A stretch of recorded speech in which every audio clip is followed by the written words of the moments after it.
Hello बच्चों, आज के इस लेक्चर में हम लोग रोटेशनल मोशन के सारे नीट की पीवाईक्यू और थ्योरी के साथ डिस्कस करूंगा। ठीक है, सारे कॉन्सेप्ट सिस्टमेटिकली समझाऊंगा। ये पूरा शुरू से लास्ट तक सिस्टमेटिकली देखिएगा। ठीक है, तो आज का लेक्चर स्टार्ट करते हैं। देखो, सबसे पहले हम लोग 2025 से क्वेश्चन को डिस्कस करेंगे। ठीक है, सबसे पहला सवाल क्या पूछा है? A uniform rod mass 20 kg, length 5 meter, leans against a smooth vertical wall, making an angle of 60 degree with it.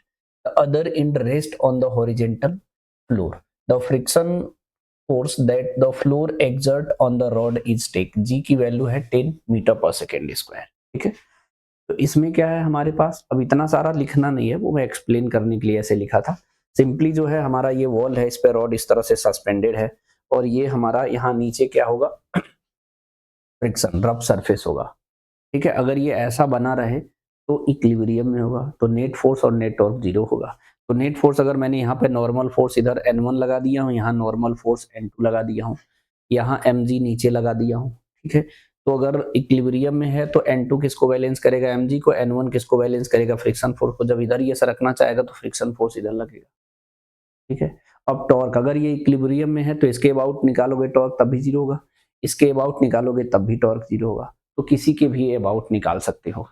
हम यहाँ प्रॉपर साइन कन्वेंशन भी यूज किया हूँ, आपको जरूरत नहीं है एग्जाम में यूज करने के लिए, बताऊंगा क्या करना है। नेट टॉर्क अबाउट ए लिया हूँ, तो एंटी क्लॉकवाइज पॉजिटिव लेते हैं, क्लॉकवाइज नेगेटिव, क्योंकि ऐसा कॉन्सेप्ट एनसीईआरटी में दिया है। ठीक है, तो नेट टॉर्क जीरो है। हमने ए के अबाउट निकाले हैं, तो ए पे जितने भी, ये पॉइंट ए है, ए पे जितने भी फोर्स लग रहे हैं उन सारे फोर्स की वजह से तो टॉर्क जीरो हो गया। तो बचा क्या हमारे पास? mg। ये कैसा है? क्लॉकवाइज।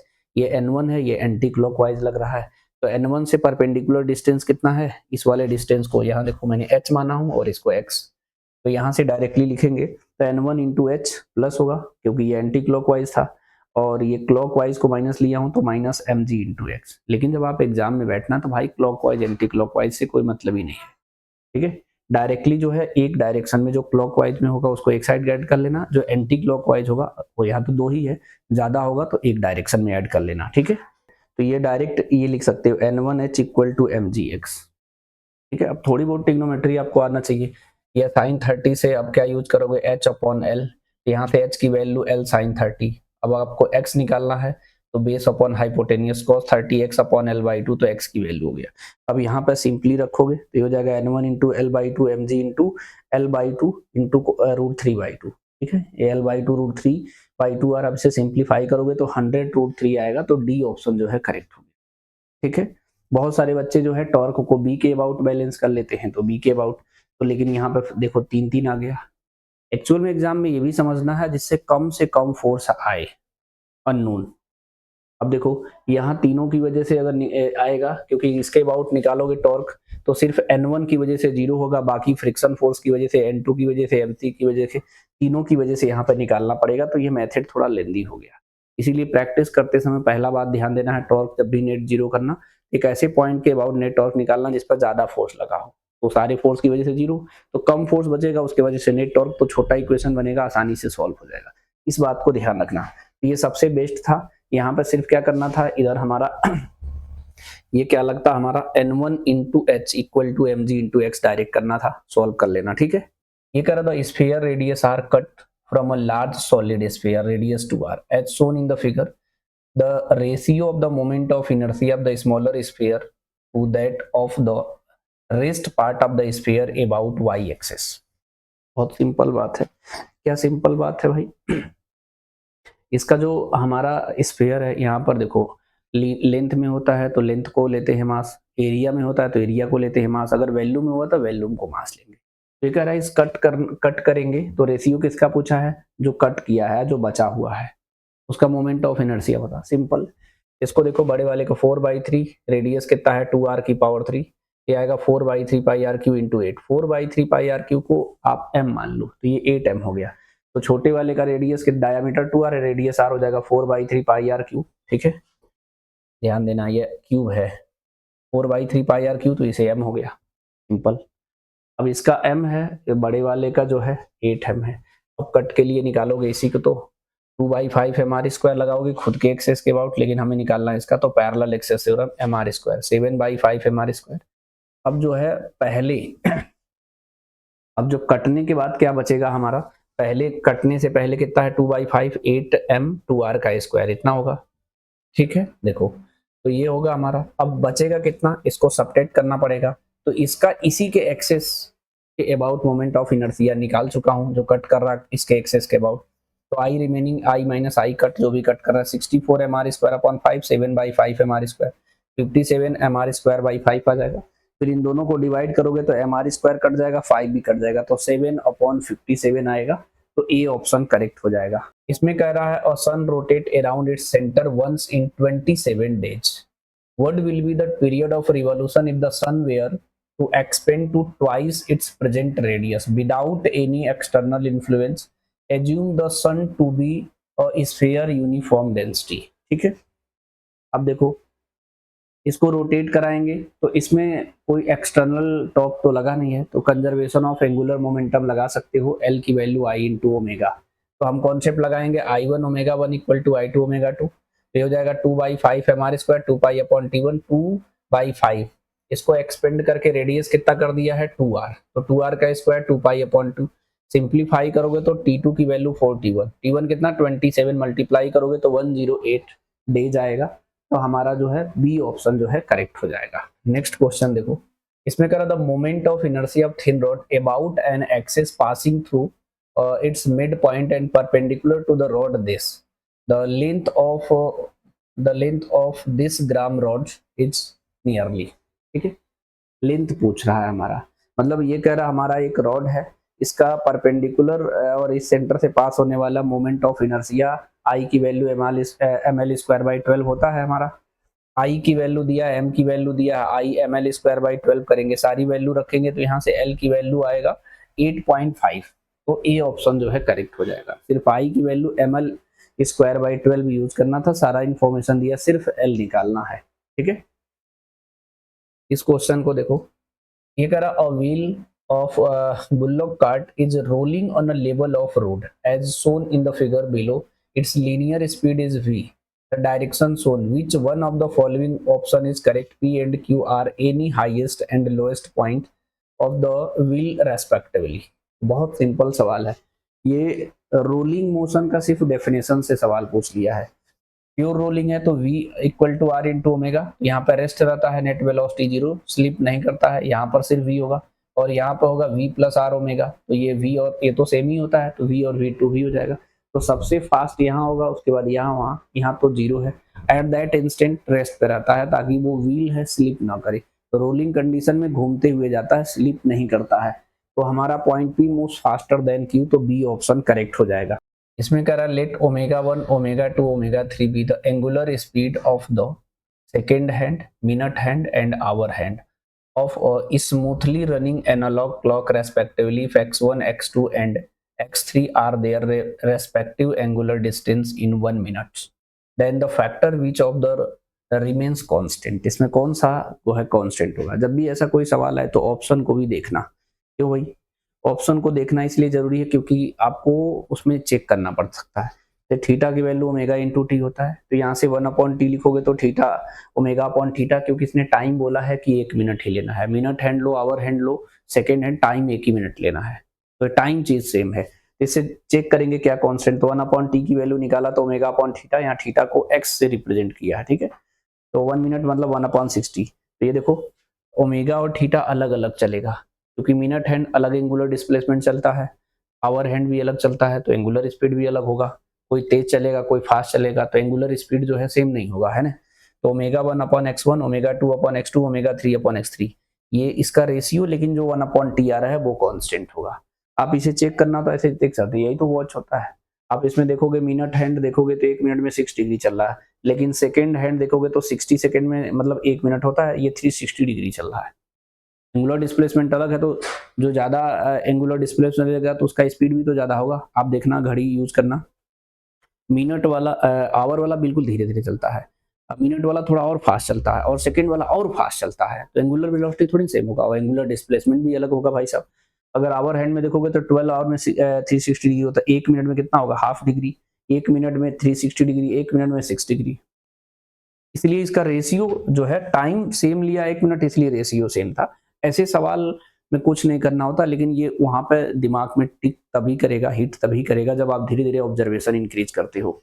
नेक्स्ट क्वेश्चन देखो, ये कह रहा था radius of gyration of solid sphere of mass 5 kg about xy in 5 meter as shown figure. The radius of a sphere is 5x upon root 7 meter, then the value of x. बहुत simple सवाल है, इसमें कुछ भी ना करना है, आपको सिर्फ इतना जानकारी होना चाहिए कि इसका मोमेंट ऑफ इनर्शिया जो है सॉलिड स्फीयर का 2/5 mr स्क्वायर उसके खुद के एक्सेस के अबाउट होता है, लेकिन इससे एक्सेस का डिस्टेंस कितना है r, तो parallel axis theorem mr square लगा दो, यही mk स्क्वायर होता है, i mk स्क्वायर k है रेडियस ऑफ गायरेशन। सिर्फ इसे सिंप्लीफाई करोगे तो यहाँ से जो हमारा r की वैल्यू है इस फॉर्मेट में आ जाएगा। उसके बाद ये ऑलरेडी दिया है, इससे कंपेयर करोगे तो x की जगह √5 आ रहा है, तो डी ऑप्शन जो है हमारा करेक्ट हो जाएगा। The angular acceleration of the body moving along the circumference of a circle is, ठीक है, तो ये ध्यान रखना, अल्फा क्या होता है D omega by D T.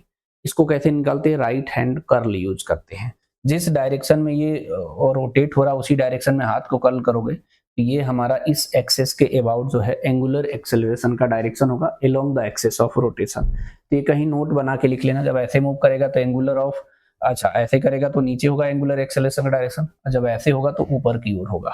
इसमें क्या the ratio of radius of gyration of solid sphere mass m radius r about its own axis to the radius of gyration thin hollow of same mass and radius about its axis. ठीक है भाई, ठीक है, तो इसको देखो कैसे करेंगे, सॉलिड स्फीयर होलो स्फीयर, इसकी moment of inertia 2/5 mr square 2/3 mr square, ये mk1 स्क्वायर कर दो mk2 स्क्वायर कर दो, डायरेक्ट डिवाइड कर दो तो ये सब कट जाएगा, तो k1 अपॉन k2 का होल स्क्वायर 3/5, इसको करोगे तो रूट में आ जाएगा, तो रूट में 3 रेज़ टू रूट में 5, तो सी ऑप्शन जो है करेक्ट हो जाएगा। इस क्वेश्चन को देखो, a constant torque 100 newton metre turns a wheel of a moment of inertia 300 kg meter square about an axis passing through its center starting from rest its angular velocity after 3 second. ठीक है, अब देखो torque है 100 newton metre, आई जी है 300 kg metre square. ठीक है, आपको पता है tau equal to I into alpha, तो अल्फा टाउ अपन आई हो जाएगा, तो 1/3 रेडियन पर सेकेंड स्क्वायर हो जाएगा। आपको omega equal to omega naught alpha T use करो, इनिशियल एंगुलर वेलोसिटी 0 है, तो 1/3 और टाइम कितना लिया है हमारा 3 सेकेंड, तो रखो 1 रेडियन पर सेकेंड, तो ए ऑप्शन जो है करेक्ट हो जाएगा। Two objects of mass 10 kg and 20 kg respectively are connected to the two ends of a rigid rod of length 10 meter with negligible mass. The distance of the center of mass of the system from 10 kg mass is, ठीक है। अब देखो एक मैंने concept बताया था, centre of mass 2 point का निकालना है, तो उसे m1 x1 m2 x2 करने की जरूरत नहीं होता है।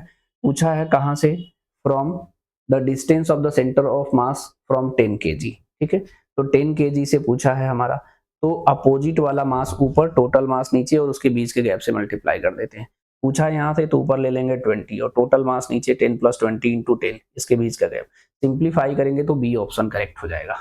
ये कह रहा the ratio of radius of gyration of thin uniform disc about an axis passing through its centre and the normal to its plane radius of gyration of the disc about its diameter. ठीक है, तो बहुत simple सा सवाल है हमारा, disc है ये होता है mr²/2, इसे mk1 स्क्वायर कर लो, लेकिन यही डिस्क को डायमीटर के अबाउट निकालोगे तो mr²/4 होता है, ये mk2 स्क्वायर होगा, तो सिंपली डिवाइड करोगे तो k1 अपॉन k2 का स्क्वायर होगा, यहाँ कट जाएगा तो 2 आ रहा है, स्क्वायर इधर ले जाओगे तो रूट बन जाएगा, तो बी ऑप्शन जो है करेक्ट हो जाएगा। The angular speed of fly wheel moving with uniform angular acceleration change from 1200 rpm to 3120 rpm in 16 second, the angular acceleration in radian per second square. ठीक है, तो बहुत सिंपल सा सवाल है ये हमारा, ω1 और ω2 1200 से 3120 rpm है, सिंपल सवाल है, alpha delta omega upon delta T करना, तो सबसे आसान तरीका है इसका, यहाँ डिफरेंस कर लो 1920 है, अब इसको रेडियन में कन्वर्ट कर लो, अलग अलग करने की जरूरत नहीं है, अब 2π/60 करोगे तो रेडियन पर सेकंड में आ जाएगा हमारा, अब वहां भी ना करो, डायरेक्ट यही वैल्यू रख दो, कट पिट जाएगा, इसको सिंप्लीफाई करोगे तो 4π आएगा, बी ऑप्शन करेक्ट हो जाएगा। इसमें करो uniform rod length 200 centimetre, mass 500 gram is balanced on the wedge placed at a 40 centimeter mark, or mass of 2 kg is suspended from the rod at 20 centimeter, and the another unknown mass m is suspended from the rod at 160 centimeter mark as shown in the figure. Find the value of m such that the rod in equilibrium. g की value कितना है 10. इसको अगर हमें simplify करना है तो भाई इक्विलिब्रियम है तो net torque 0. Clockwise anti clockwise का कॉन्सेप्ट यूज करना है तो करो, नहीं तो वैसे भी हो जाएगा. एक डायरेक्शन को एक साइड बीच में इक्वल करो, दूसरे डायरेक्शन का दूसरे साइड. क्लॉकवाइज को एक डायरेक्ट एक इक्वल की इधर ऐड कर लो और एंटी क्लॉकवाइज को दूसरी साइड कर लो. सिंपल सी बात है ना. अब जैसे यहाँ देखोगे तो ये मार्क के हिसाब से करना पड़ेगा. ये 20 है, 40 है, तो ये कितना हो जाएगा हमारा 20 हो जाएगा. ठीक है, 20 और 40 था. और 200 का सेंटर क्या होगा 100 पे, तो 100 और 40 के बीच का गैप कितना हो जाएगा 60. ठीक है, यहाँ mg लगेगा खुद रॉड का और यहाँ पे mg सस्पेंड किया है. क्लॉकवाइज या एंटी क्लॉकवाइज. क्लॉकवाइज को एक साइड कर लो, एंटी क्लॉकवाइज को एक साइड कर लो. ठीक है, मैं तो यहाँ प्लस माइनस के साथ लिख दिया हूँ, जरूरी नहीं है. एंटी क्लॉकवाइज को क्या करना है पॉजिटिव, क्लॉकवाइज को नेगेटिव. सिंपली ऐसे करोगे सिंप्लीफाई. देखो कौन कौन सा है, ये 2g, ये क्या है एंटी क्लॉकवाइज पॉजिटिव है, ये क्लॉकवाइज है नेगेटिव है, और ये क्लॉकवाइज है नेगेटिव. कुछ करना थोड़ी ना है. mg मतलब ये 2g into perpendicular distance 0.5g into perpendicular distance mg, और यहाँ से यहाँ तक का कितना है हमारा 160 पे था. 160 में से 40 सब्ट्रैक्ट करो 120 आ जाएगा. आप सोच रहे होगे यहाँ पे सेंटीमीटर को 10 की पावर -2, 10 की पावर -2, 10 की पावर -2. आप एग्जाम में मत करना क्योंकि वो तो कॉमन होके कट ही जाएगा. तो या 4 - 3 - 12 m सिंप्लीफाई करोगे तो हमारा ए ऑप्शन करेक्ट हो जाएगा. इस क्वेश्चन को देखो, इसमें कह रहा from a circular mass M radius R an arc corresponding to 90 degree sector is removed. Then moment of inertia of the remaining part of the ring about an axis passing through the center of the ring and perpendicular to the plane of the ring is k times mr, the value of k. ठीक है, मतलब वो कितना times आएगा वही तो पूछा है. तो ऐसे सवाल जब भी लगाना हो कोई दिक्कत नहीं. आपको क्या बोला है, सर्कुलर जो है ले लिया है रिंग. ठीक है, आपको पता अगर रिंग होता तो mr स्क्वायर होता, तो इसमें स्मॉल m मान लो, mr स्क्वायर कर लो. लेकिन इसको 4 पार्ट में कट करोगे m/4 तो ये जो बचा हुआ है उसका 3m/4 होगा. आई की वैल्यू 3/4 mr स्क्वायर हो जाएगा. तो k की जगह 3/4 आया तो बी ऑप्शन करेक्ट है. ये नोट कर लेना. अगर कोई सर्कुलर डिस्क हो या रिंग का अगर ऐसे कटा हुआ भाग हो, इसका जैसे mr²/2 होता है तो उतना ही होगा. बस जितना पार्ट है यहाँ पे उसी का मास लेंगे, पूरे डिस्क का नहीं लेंगे. जैसे ये हमारे पास रिंग है तो इसका mr² होता है, बस इतना कटा हुआ का लिखना होगा तो mr² ही होगा. बस मास हम इसी का लेंगे, जैसे वहां पे हमने 3m/4 लिया हूँ. सिंपल है. ठीक है, देखो इस क्वेश्चन को देखो. इसमें करें 2 particle mass 5 kg and 10 kg respectively are attached to the 2 ends of rigid rod length 1 meter with negligible mass. The center of mass of the system from 5 kg particle nearly a distance from 5 kg. इसका concept मैंने बताया हूँ. From 5 kg पूछेगा तो opposite वाला मास ऊपर, total mass नीचे और डिस्टेंस बिटवीन देम मल्टीप्लाई करना होता है. तो 10/5 + 10 × 1 मीटर में आएगा आंसर. सेंटीमीटर में दिया है तो 100 से मल्टीप्लाई कर दो, डिवाइड करोगे तो सी ऑप्शन करेक्ट हो जाएगा. ठीक है, ये कॉन्सेप्ट था. ये 2 पॉइंट मास के लिए ही वैलिड है, ध्यान देना. ठीक है, इसमें कह रहा 3 masses place at on the x axis 300 gram at origin, 500 gram at 40 centimeter and 400 gram at 70 centimeter.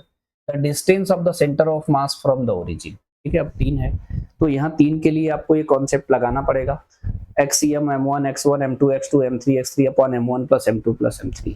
यहाँ x1 कितना हो जाएगा 0, इसे x2 मान लो 40 सेंटीमीटर है, ये x3 मान लो 70 सेंटीमीटर है. m1 m2 m3 सिंपली रखना है तो 40 सेंटीमीटर आ रहा है. ये ऑप्शन करेक्ट हो जाएगा. ठीक है, देखो इस सवाल में क्या करना है. तो 2 bodies mass 1 kg 3 kg have position vector this and this respectively. The center of mass of this system has position vector. मतलब वेक्टर में ही लिखना है. तो वेक्टर में कैसे लिखते हैं जी हम लोग, RCM होता है m1 r1 का वेक्टर, m2 r2 का vector upon m1 + m2. m1 1 kg है, m2 3 kg है, r1 और r2 वेक्टर दिया है. सिंपली इसको सिंप्लीफाई करेंगे तो RCM जो है हमारा फर्स्ट ऑप्शन करेक्ट हो जाएगा. ठीक है, नेक्स्ट क्वेश्चन देखो. इसमें कह रहा consider a system of 2 particles having mass m and m1 and m2. If the particle mass m1 is pushed towards the center, the mass of the particle a distance d by what distance would the particle mass m2 move so that to keep the center of mass of the particle at the original position. ठीक है, simple बात है. इसमें कह रहा है हमारा कि जो सेंटर ऑफ मास अपनी जगह से हिलना नहीं चाहिए। तो मास moment about a centre of मास का तरीका हर जगह मैंने कहा था लगाना है। यहाँ मास m1 r1 डिस्टेंस पे सेंटर ऑफ मास है, यहाँ m2 ये r2 है इधर से, ठीक है, इधर का डिस्टेंस जो है हमारा r2 है, तो m1 r1 equal to m2 r2 होता है। अगर यहाँ से ये शिफ्ट होके यहाँ आ गया, मान लो ये x1 है, यहाँ से ये शिफ्ट होके मान लो इधर आ गया x2 है, तो m1 x1 equal to m2 x2 हो जाएगा। अब खुद सोचो, ये टोटल r है और ये d1 इधर मूव किया, तो ये x1 कितना हो जाएगा r1 माइनस d1, और इधर कितना हो जाएगा r2 माइनस d2। इसको सिंपली यहाँ पर रखो और मल्टीप्लाई कर लो, तो m1 r1 m2 r2 तो कट जाएगा क्योंकि बराबर होता है, तो m1 d1 equal to m2 d2 आएगा। तो यहाँ एक फॉर्मूला बना, d2 की वैल्यू क्या हो जाएगा, m1 d1 upon m2, simplify करोगे तो बी ऑप्शन मैच करेगा। तो याद कर लो, सबसे बढ़िया है। अगर इधर d1 मूव कर रहा है, इधर d2 मूव कर रहा है, हम चाहते सेंटर ऑफ मास अपनी जगह से ना हिले, तो m1 d1 equal to m2 d2 आगे से डायरेक्ट यूज करना, ठीक है, समझ गए। इसे देखो मैंने नोट कर दिया हूं, आप भी कर लेना। Next, the three identical metal balls each of radius r placed touching to each other on the horizontal surface such that an equilateral triangle is formed when the center of three balls are joined, the center of the mass of the system is located at, ठीक है। तो ये जो है हमारा तीनों touch में है, तो इसका अगर हम यहाँ से निकालेंगे सेंट्रोइड, तो ये क्या है हमारा, यहाँ से लाइन ड्रॉ करेंगे, यहाँ से लाइन ड्रॉ करेंगे, और यहाँ से सेंट्रोइड क्या होता है, मीडियन का इंटरसेक्शन, ठीक है। तो ये तो इक्विलेटरल ट्रायंगल टाइप का बनेगा, क्योंकि ये आर आर आर सब देखो डिस्टेंस है। इसकी जो सेंट्रोइड होगा वहां पे हमारा होगा सेंटर ऑफ मास, तो point of intersection of medians. देखो जो सेंट्रोइड होता है वो इंटरसेक्शन ऑफ मीडियन से मिलता है। भाई मीडियन ये क्या है, मीडियन वर्टिसेस से एक ऐसी लाइन ड्रॉ करना जो अपोजिट साइड को दो इक्वल पार्ट में डिवाइड करे, उसको बोलते हैं मीडियन, ठीक है।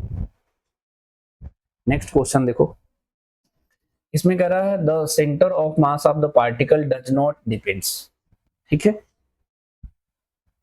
RCM है m1 r1 plus m2 r2 upon ऐसे ऐसे करते जाओ। अब इसमें कह रहा है कि किस पे नहीं डिपेंड करता, पोजीशन तो आ ही रहा है, रिलेटिव डिस्टेंस भी आ रहा, मास पार्टिकल का रहा, फोर्स नहीं आ रहा इस फॉर्मूले में कहीं भी, तो यानी ये फोर्स पे डिपेंड्स नहीं करेगा हमारा, ठीक है।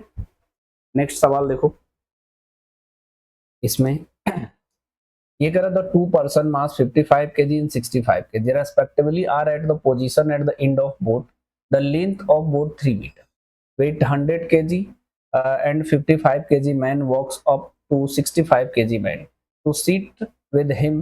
If the boat is still in water, the center of mass of the system shift by, center of mass नहीं शिफ्ट होता है, क्यों, क्योंकि इस पर कोई एक्सटर्नल फोर्स नहीं है, तो हमारा ACM 0 होगा, VCM 0 होगा, तो सेंटर ऑफ मास अगर हमारा जहां पे होगा वहीं पे होगा, उसमें कोई चेंज नहीं आएगा, तो ये हमारा 0 हो जाएगा, क्योंकि जब शिफ्ट ही नहीं हो रहा है तो डेल्टा एक्स क्या हो जाएगा, 0, ठीक है। इसमें कह रहा है two particle which are initially at rest move towards the each other under the action of their internal attraction if their speed v and 2v at any instant then the speed of the centre of the system will be, ठीक है। मतलब centre of मास का सीधे सीधे कह रहा है, तो यहाँ पे भी वही कॉन्सेप्ट लगेगा, m फोर्स तो 0 है, ACM 0 VCM 0, यानी ये चेंज नहीं होगा। अगर रेस्ट पे है तो 0 शुरू में है तो बाद में भी 0 होगा, तो बी ऑप्शन करेक्ट है, क्योंकि इनिशियली ये रेस्ट पे था, ठीक है। नेक्स्ट क्वेश्चन देखो, man 50 kg is standing on a gravity free space at the height 10 meter above the floor. He threw a stone 0.5 kg mass downward with speed 2 meter per second. When the stone reaches the floor, the distance of the man when above the floor is, ठीक है। देखो इसको लगाने का बिल्कुल simple तरीका है क्या, कि भाई अगर मैं यहाँ से कोई स्टोन को थ्रोगे, जब ये 10 मीटर हाइट आ जाएगा, अगर सेंटर ऑफ मास अपनी जगह पे ही रहता है, उसमें चेंज नहीं होता, कि इसमें कोई एक्सटर्नल फोर्स नहीं लग रहा, फ्री स्पेस ग्रेविटी में, मतलब ये फ्री स्पेस में है, ग्रेविटी फ्री स्पेस, तो ये मैन कुछ ऊपर चला जाएगा, तो भाई साहब क्योंकि सेंटर ऑफ मास अपनी पोजीशन पे फिक्स होगा। जैसे अभी दो ऑब्जेक्ट का कराए थे, जब पास आएगा तो दोनों एक m1 d1 equal to m2 dt लगाए थे, सेम कॉन्सेप्ट, दूर जाएगा तब भी लगाना है, ठीक है। तो यहाँ चला गया, सेंटर ऑफ मास सही होगा, तो m1 x1 equal to m2 x2 जिस फॉर्मेट में लिखना चाहो, क्योंकि सेंटर ऑफ मास नहीं चेंज हो रहा था। ये 50 into x, और ये कितना है स्टोन को है फेंका है जी 50, ठीक है। तो ये हो जाएगा हमारा 50.5 kg है, तो 0.5 into 10 कर लो, तो यहाँ से x की वैल्यू 0.1 मीटर आएगा, बहुत ज्यादा नहीं आएगा।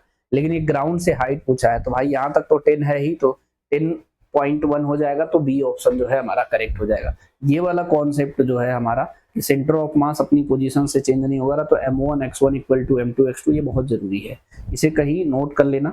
इस सवाल में क्या कह रहा है हमारा, vector a b c are such that a dot b equal to 0 a dot c equal to 0 then vector parallel to a, vector parallel एक वेक्टर ऐसा बताना जो a के पैरेलल। तो इसमें कैसे सर्च करते हैं हम लोग, a डॉट b 0 तो a और b परपेंडिकुलर है, a डॉट c 0 तो a और c आपस में परपेंडिकुलर है। तो भाई a के b के परपेंडिकुलर है, a जो है c के, तो b और c भी तो आपस में परपेंडिकुलर होगा। ऑप्शन वाइज चेक करते हैं, a क्रॉस b। जब भी a क्रॉस b करेंगे तो ऐसा आएगा, मान लो ax है, ये जो x है b के भी परपेंडिकुलर है, a के भी परपेंडिकुलर है, हमें तो a के पैरेलल बताना था, तो ये वाला ऑप्शन नहीं होगा। यहां से पता चला b और c दोनों परपेंडिकुलर, तो रिजल्टेंट वेक्टर इधर आएगा, ठीक है। और ये जो a वेक्टर है, a का डायरेक्शन इधर है, उधर तो है नहीं हमारा, तो उसके पैरेलल तो आएगा नहीं, ठीक है, गलत हो गया। अब b प्लस सी का क्रॉस करो, b क्रॉस सी करोगे तो इधर आएगा, तो जो नया वेक्टर y आएगा वो b और c दोनों के परपेंडिकुलर होगा। तो a भी जो है हमारा b के परपेंडिकुलर है, यानी a के जो हमारा ये y आया है वो b के परपेंडिकुलर है हमारा, और a भी b के परपेंडिकुलर होता है, इसका मतलब इन दोनों का डायरेक्शन जो है सेम हो जाएगा, तो ये पैरेलल हो जाएगा हमारा, तो यही ऑप्शन जो है करेक्ट हो जाएगा। बाकी b और a के परपेंडिकुलर है, c a के परपेंडिकुलर है, तो ऐसे में लिखा है तो होगा ही नहीं। इस क्वेश्चन में क्या कह रहा है हमारा, ये कह रहा है vector a and vector b, two vectors theta is the angle between if vector a cross b का मैग्नीट्यूड है √3 a डॉट b के, तो थीटा पूछ रहा है। देखिए बहुत सिंपल सवाल है, इसको करना क्या है, ये ए बी साइन थीटा होता, मैग्नीट्यूड पूछ रहा है तो डायरेक्शन से मतलब नहीं है। A dot B A B cos theta होता, ए बी कट गया तो यहाँ कॉस को इधर लाओ, टेन थीटा की वैल्यू √3 और थीटा तब कितना हो जाएगा 60 डिग्री, तो डी ऑप्शन जो है करेक्ट हो जाएगा। इसमें देखो क्या कह रहा है हमारा, ये कह रहा है the angle between the vectors A and B is theta, the value of product B cross A dot B is equal to. बहुत सिंपल सवाल है, बी क्रॉस ए अगर हम करेंगे, ध्यान देना, बी क्रॉस ए करेंगे तो सी आएगा, तो आपको पता है बी क्रॉस ए करते हैं तो सी आया है, तो जो सी है हमारा बी के परपेंडिकुलर होता है, सी और ए के भी परपेंडिकुलर होता है, इसका मतलब सी और ए परपेंडिकुलर है तो डॉट प्रोडक्ट 0 हो जाएगा, यानी इसका डी ऑप्शन जो है करेक्ट हो जाएगा, ठीक है। इस सवाल को देखो, इसमें कह रहा है कि इफ ए क्रॉस बी का mod √3 A dot B then the value of vector A plus vector B, तो थीटा ए प्लस बी का जो मैग्नीट्यूड होता है हमारा रूट में A square plus B square plus 2ab cos theta होता, तो थीटा तो पता कर ले, इससे जब इक्वल करोगे तो ये आएगा ए बी साइन थीटा, ये आएगा ए बी cos थीटा, तो यहाँ से टेन थीटा √3 आ गया, यानी थीटा की वैल्यू 60 डिग्री, यानी यहाँ पे रखना cos 60 1/2 से 2 कट गया, तो इसे सिंप्लीफाई करो, ए ऑप्शन जो है हमारा मैच कर जाएगा, ठीक है। अब देखो ऐसे भी पूछता है the resultant of vector A cross 0 will be, जब भी वेक्टर अगर कह दे तो उसे वेक्टर ही लिखते हैं, तो ये 0 वेक्टर होगा, 0 नहीं लिख सकते हैं, ये ध्यान रखना, ठीक है। अब देखो इधर के सब सिर्फ क्रॉस आपको आना चाहिए। What is the value of linear velocity, R दिया है, पोजीशन वेक्टर दिया है और एंगुलर वेलोसिटी दोनों वेक्टर में है, तो ये अगर सिर्फ आपको ये पता हो v जो होता है ओमेगा क्रॉस आर होता है, सिंपल है। आपको ये आई कैप जे कैप करते हैं और ओमेगा, सबसे पहले ओमेगा का लिखते हैं 5 - 6 और ये +6 3 - 4। अब ये सिंपल क्रॉस प्रोडक्ट करना है, जैसे क्रॉस प्रोडक्ट करोगे तो हमारा बी ऑप्शन जो है करेक्ट हो जाएगा। लेकिन इसका सवाल करते समय आपको कैसे करना चाहिए, जैसे ये आई कैप है, यहाँ पे लिख लो, ये हो जाएगा हमारा -6 × 1 तो कितना हो जाएगा -6, और 4 × 6 कितना हो जाएगा 24, कितना होगा जी 24, ये क्या हो जाएगा माइनस माइनस प्लस हो जाएगा, 24 - 6 करो तो कितना हो जाएगा 18 आई कैप, और कहीं 18 आई कैप दिख रहा है नहीं, तो जरूरी नहीं है कि पूरा इस तरह से लिख के करना, जरूरत नहीं है, एक से नहीं मैच करेगा तो दो चेक कर लेना, लेकिन 2 से हो जाएगा, तीनों करना पड़ सकता है, हो सकता है, लेकिन चांसेस यही रहता है कि एक से ही काम हो जाता है। देखो इस क्वेश्चन को देखो, अगर find the torque about the origin when the force 3J newton act on a particle whose position vector 2k cap. ऐसे छोटे सवाल भी आते हैं, इसके लिए डिटरमिनेंट मत बनाने लगना, ऐसे छोटे सवाल को सर्किल बना के करना। ये r क्रॉस f होता है तो 2k कैप 3j कैप, 2 3 जा 6। अब देखो k क्रॉस j करोगे तो i कैप आएगा माइनस के साथ, तो c ऑप्शन करेक्ट हो जाएगा। जब भी छोटा सवाल आए तो इसी के हेल्प से लगाना, ठीक है। अब जैसे ये हो गया, इसमें सर्किल वाला कॉन्सेप्ट मत यूज करना। The moment of the force this at this about the point this, इस पे लगा है और किसके अबाउट टॉर्क लगाना है, यानी पोजीशन वेक्टर निकालना इजी हो गया। जब भी पोजीशन वेक्टर लगाना तो एक बात ध्यान देना, फोर्स इस पे लगा है यानी इसके अबाउट रोटेट कर रहा है हमारा, ठीक है। इसका पोजीशन वेक्टर कैसे निकालोगे, देखो ये यहां से यहां जा रहा है, ठीक है, तो ऐसा मतलब समझना चाहोगे तो पोजीशन वेक्टर ऐसे लगाएगा, 2 है तो 2 माइनस 2 कितना हो जाएगा 0, ये 0 और माइनस माइनस प्लस हो जाएगा, 0 माइनस का 2 ये कितना है -3 और ये माइनस माइनस का 2 सिंप्लीफाई करोगे तो r होगा। ऐसा क्यों, पोजीशन वेक्टर जो है ऐसे ही तो होगा, क्योंकि पोजीशन वेक्टर का जो डायरेक्शन होगा वो ऐसे होगा, क्योंकि इसके रेस्पेक्ट में रोटेट कर रहा है ऐसे, समझे नहीं, तो ये r2 होगा हमारा, ये r1 होगा, ध्यान रखना। बहुत सारे बच्चे कंफ्यूज होते हैं, इसमें से उसे सेपरेट कर देते हैं तो फिर आंसर नहीं मैच करता है। इसके बाद जैसे ही ये चीज आपका आ जाएगा तो आप सिर्फ आपको क्रॉस प्रोडक्ट करना है, समझे। जैसे मान लो ये आई कैप है, आई कैप को देखो ये सॉल्व करोगे तो ये डब्बा ये होगा 2 6 जा कितना हो गया हमारा, 2 6 जा कितना हो जाएगा 12 माइनस का 12, 5 इंटू 1 5 होगा, लेकिन माइनस माइनस प्लस हो जाएगा, ठीक है। 12 ये माइनस में आया, ये प्लस में आ गया है, तो ये -7 आई कैप आएगा। उसके बाद आंसर देखो, ये टेबल नहीं बनाने लगना, ऐसे पता कर लो, दो जगह है 7 आई कैप, यानी एक कोई और निकालना पड़ेगा, ठीक है। तो 2 निकालोगे तो काम हो जाएगा। पहली बात तो ये बात पक्का हो गया है कि 7 यहाँ है, 7 या तो ये सही होगा या तो ये सही होगा, ठीक है। तो देखो अब 8 कोई भी निकाल लो आ जाएगा, क्योंकि 8 जे कैप 4 के कैप ये सेम नहीं है, ठीक है। दूसरा निकालोगे तो कितना आएगा 4 जे कैप आ गया, 4 J cap, that means D option correct हो जाएगा, ठीक है। अब देखो इधर के क्रॉस प्रोडक्ट ही आना चाहिए बस। Force F equal to this is acting at a point R this, the value of alpha for which the angular momentum about origin is conserved, ठीक है। तो ये सिंपल बहुत सवाल है हमारा। टॉर्क dl by dt होता है, एक्सटर्नल dp by dt होता है, ठीक है भाई। इसी से कंपेयर करके याद करते हैं, जब टॉर्क ही 0 तो एंगुलर मोमेंटम हमारा कंजर्व होएगा, यानी एंगुलर मोमेंटम कांस्टेंट होगा। तो कह रहा the value of alpha momentum, कह रहा angular momentum about the origin is conserve, यानी एंगुलर मोमेंटम जो है हमारा कंजर्व रहेगा। तो भाई टॉर्क को क्या करना 0, क्या करना 0, तो यानी हमको क्या करना है, ये r क्रॉस f करना है। अब ये भी 0, ये भी 0, ये भी 0, सबको 0 करना, तभी तो टॉर्क 0 होगा। जैसे मान लो मैंने इसको 0 कर दिया, या तो 0 हो ही जाएगा, इसको 0 कर दिया तो अल्फा की वैल्यू माइनस, उसको भी करोगे तो आएगा वही, किसी एक को करके निकाल लेना। तो अल्फा की वैल्यू -1 अगर लेते हैं तो इसमें जो है टाउ जो निकालेंगे r क्रॉस f से टॉर्क 0 होगा। जब टॉर्क 0 होगा तभी एंगुलर मोमेंटम कंजर्व होगा, ठीक है। नेक्स्ट क्वेश्चन देखो, इसमें कह रहा mass m moves in a circle on a smooth horizontal plane with velocity v0 at radius r0। The mass is attached to the string which passes through a smooth hole in a plane as shown. The tension in the string is increased gradually and finally m moves in a circle radius r0 by 2 the final value of kinetic energy, ठीक है, final value of kinetic energy, ठीक है भाई साहब। तो अब देखो ये हमारे पास इस तरीके से टेबल है।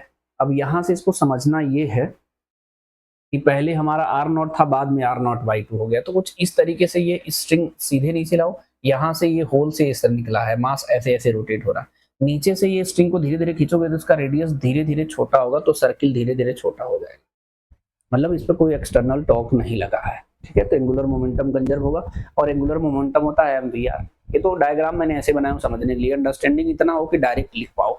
ये हो जाएगा mv0 r0 mvr0/2, यहाँ से v की वैल्यू 2v0 आएगा, ठीक है। तो काइनेटिक एनर्जी हाफ mv² होता है, यहाँ v के जगह 2v0 रख दो, सिंप्लीफाई करो तो ए ऑप्शन करेक्ट हो जाएगा, ठीक है। इस सवाल को देखो, ये कह रहा है when a mass is rotating in a plane about a fixed point, its angular momentum is directed along। Angular momentum कैसा लगेगा, किस डायरेक्शन में लगेगा।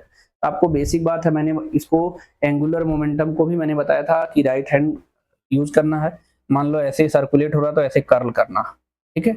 अगर वैसे भी निकालना चाहो तो निकाल सकते हो, कैसे, ये हमारा जो है r वेक्टर है, ये मान लो ओरिजिन, तो पोजीशन वेक्टर इधर, मोमेंटम इधर, तो r क्रॉस p करोगे तो इधर बाहर की ओर जाएगा, तो एंगुलर मोमेंटम होगा और line perpendicular to the plane of rotation, plane of rotation along the axis of rotation कह सकते हो, ठीक है। तो ए ऑप्शन करेक्ट हो जाएगा। ऐसे याद करना, एंगुलर मोमेंटम का डायरेक्शन ऊपर, अगर ऐसे रोटेट हो रहा है तो एंगुलर मोमेंटम का डायरेक्शन जो होगा नीचे हो जाएगा। Right hand curl, right hand को कर्ल करना है, किधर कर्ल कर रहा है, जिधर वो मूव कर रहा है, ठीक है। इस क्वेश्चन को देखो, ये कह रहा है small mass attached to a string rotating on a frictionless table, the top as shown, if the tension in the string is increased by pulling the string, causing the radius of circular motion is decreased by the factor of 2 the kinetic energy of the mass will be। ठीक है, तो ये भी उसी pattern का सवाल है हमारा। इसमें भी हमारा क्या होगा, कोई एक्सटर्नल टॉर्क नहीं है तो कंजर्वेशन ऑफ एंगुलर मोमेंटम से लगाएंगे mvr से। mvr mv dash r by 2 हो गया, तो v डैश 2 भी हो जाएगा। इसकी काइनेटिक एनर्जी निकालोगे तो 2 half mv square, v dash की जगह 2 थी तो 4 टाइम्स mv स्क्वायर हो जाएगा, यानी काइनेटिक एनर्जी जो होगा इनिशियल काइनेटिक एनर्जी का 4 टाइम्स हो जाएगा, इंक्रीज बाई फैक्टर 4। तो डी ऑप्शन करेक्ट हो जाएगा। ठीक है, इस सवाल को देखो, इसमें कह रहा है vector f is the force acting on the particle having position vector r and tau vector, the torque on this force about the origin then। ठीक है, इसमें कह रहा है टॉर्क होता है r क्रॉस f, तो r और जो है टाउ एक दूसरे के परपेंडिकुलर है, फोर्स और टॉर्क एक दूसरे के परपेंडिकुलर होता है, cross product a cross b करते हैं तो a क्रॉस b जो आता है हमारा c वेक्टर, उन दोनों के हमेशा परपेंडिकुलर होता है। a और b आपस में परपेंडिकुलर हो भी सकते नहीं, लेकिन जो उन दोनों का क्रॉस प्रोडक्ट आता है वो हमेशा परपेंडिकुलर होता है। तो परपेंडिकुलर है तो डॉट प्रोडक्ट 0 होगा, तो b ऑप्शन करेक्ट हो जाएगा। नेक्स्ट क्वेश्चन देखो, इसमें कह रहा है और particle mass m moves in the xy plane with velocity v along the straight line ab if the angular momentum of the particle with respect to o origin la when at a and lb at b then। ठीक है, इसमें कौन सा relation हमारा सही होगा, ज्यादा होगा, बराबर होगा, क्या होगा। तो सिंपली मेरी बात ध्यान से समझना, जब भी इस पाथ से कोई पार्टिकल मूव करते हुए जाएगा तो उसके किसी भी पॉइंट पहुंचेगा, और जब ओ के रेस्पेक्ट में अगर हमें निकालना होगा एंगुलर मोमेंटम तो M V into perpendicular distance निकालते हैं, और डायरेक्शन कैसे निकालते हैं वो भी बता दो। ठीक हो जाएगा, अगर आप निकालोगे तो ये एम बी से जा रहा परपेंडिकुलर डिस्टेंस, चाहे यहाँ पे हो या कहीं पे परपेंडिकुलर डिस्टेंस डी होगा, तो एंगुलर मोमेंटम जो है ए और बी पॉइंट पे हमारा एम वी डी ही होगा, सेम होगा। डायरेक्शन चेक कर लेते हैं, आर ऊपर की ओर है, M B R cross P करोगे तो नीचे की ओर, आर उधर है एम बी इधर जा रहा है तो आर क्रॉस पी अंदर की ओर, एंगुलर मोमेंटम जो है अंदर की ओर होगा और होगा कितना एम वी डी। तो ए ऑप्शन जो है हमारा करेक्ट हो जाएगा। ठीक है, ये कॉन्सेप्ट होता है, आर इधर है एम बी इधर, तो आर क्रॉस पी से इन साइड जाता है एंगुलर मोमेंटम का। और मैग्नीट्यूड कैसे निकालते हैं, M B into perpendicular distance. तो यहाँ पे है, यहाँ से परपेंडिकुलर ड्रॉ कर दो और डी मेजर कर लो, रख दो। Find the torque of the force this acting on the point this, torque निकालना। देख रहे हो, क्रॉस प्रोडक्ट के सवाल भर भर के, tau equal to R cross F होता है, आर सबसे पहले लिखना है 731 और -315। क्रॉस प्रोडक्ट करते कैसे हैं, आई को जब सॉल्व करना होता है तो इसको ढक लेते हैं, यहाँ आएगा देखो 3115। ठीक है, और इसको सॉल्व करते हैं this into this minus this into this, इसमें से किसी एक को करेंगे पहले तो हो जाएगा।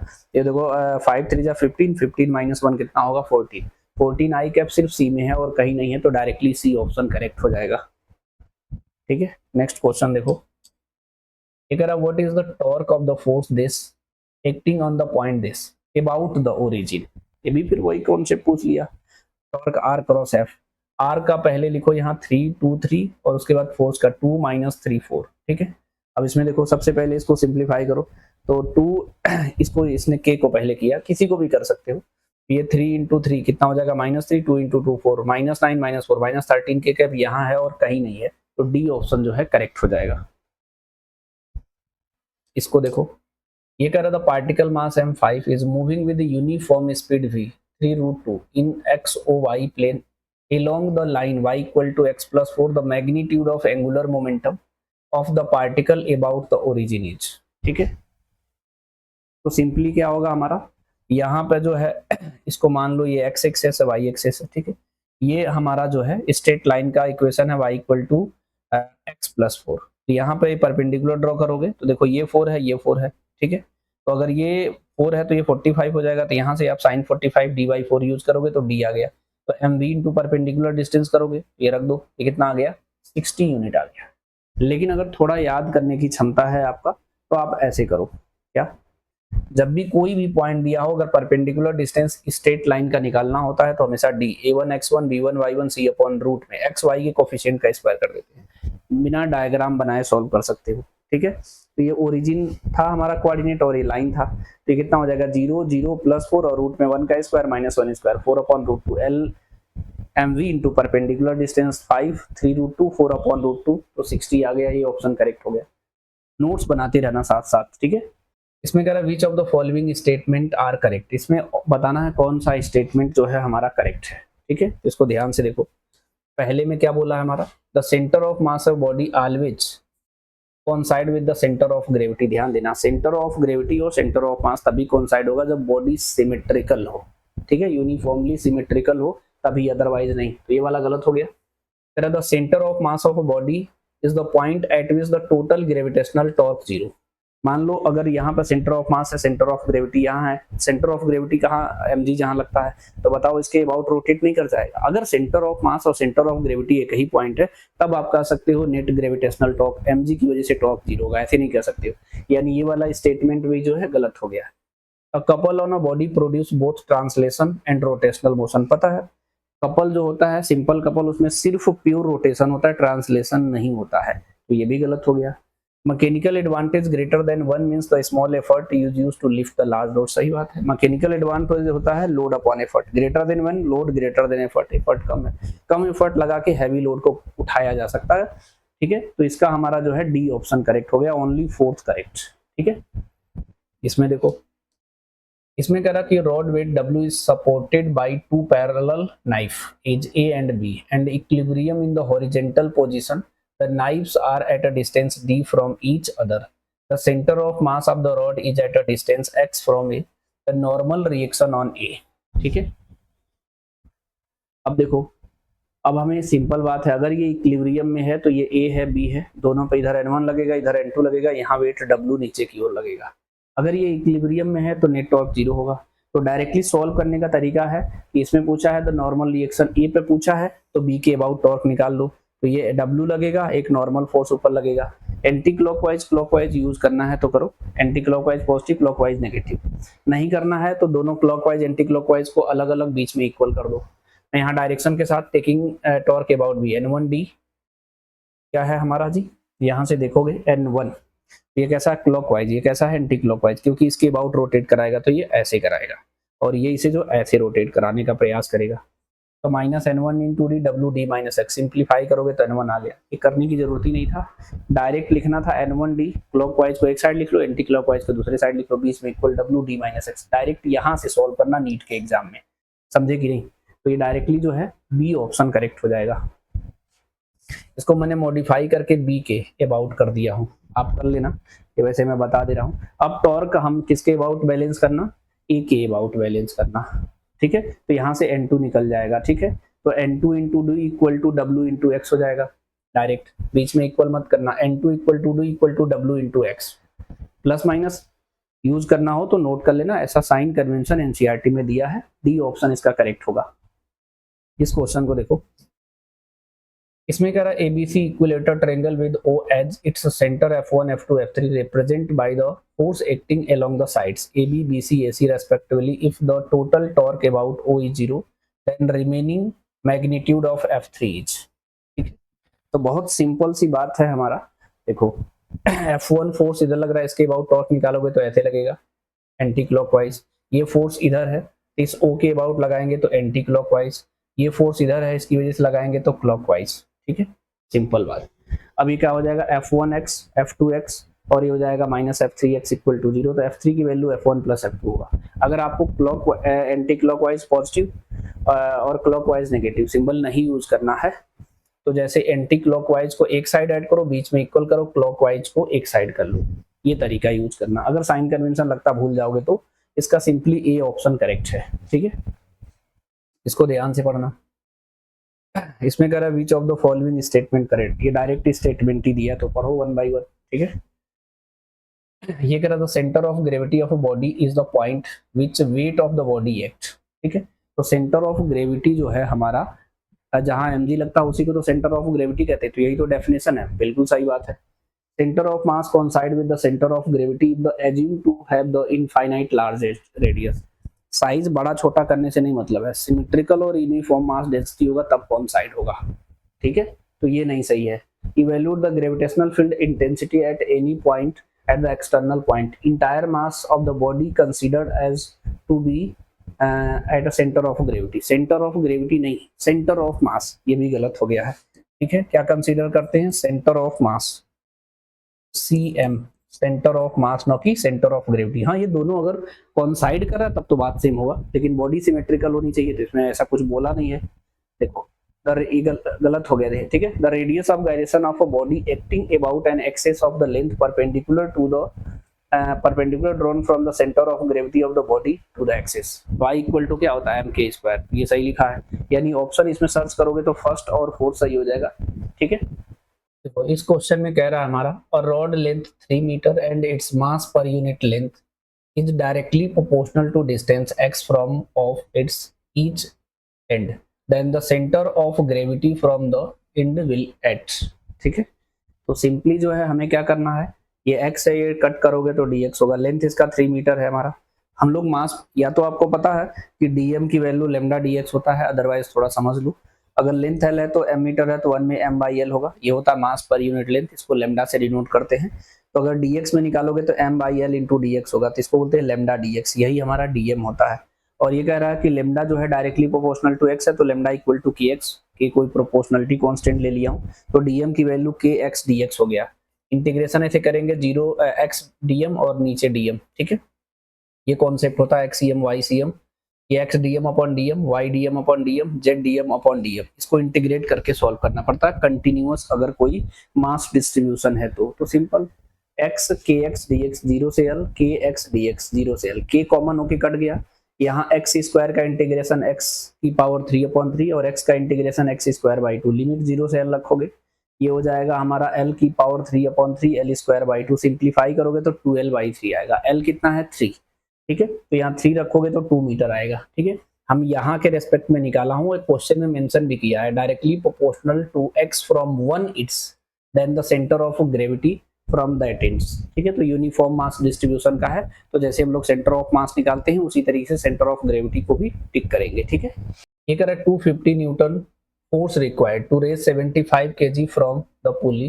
If the pulley is pulled 12 meter, then the load is lifted 3 meter. Efficiency of the pulley of the system. ठीक है, तो आपने सिंपल जो है इसको करने से पहले ये बेसिक चीज, मैकेनिकल एडवांटेज क्या होता है, लोड अपॉन एफर्ट, और वेलोसिटी रेशियो होता है distance travel by the effort और distance travel by the load.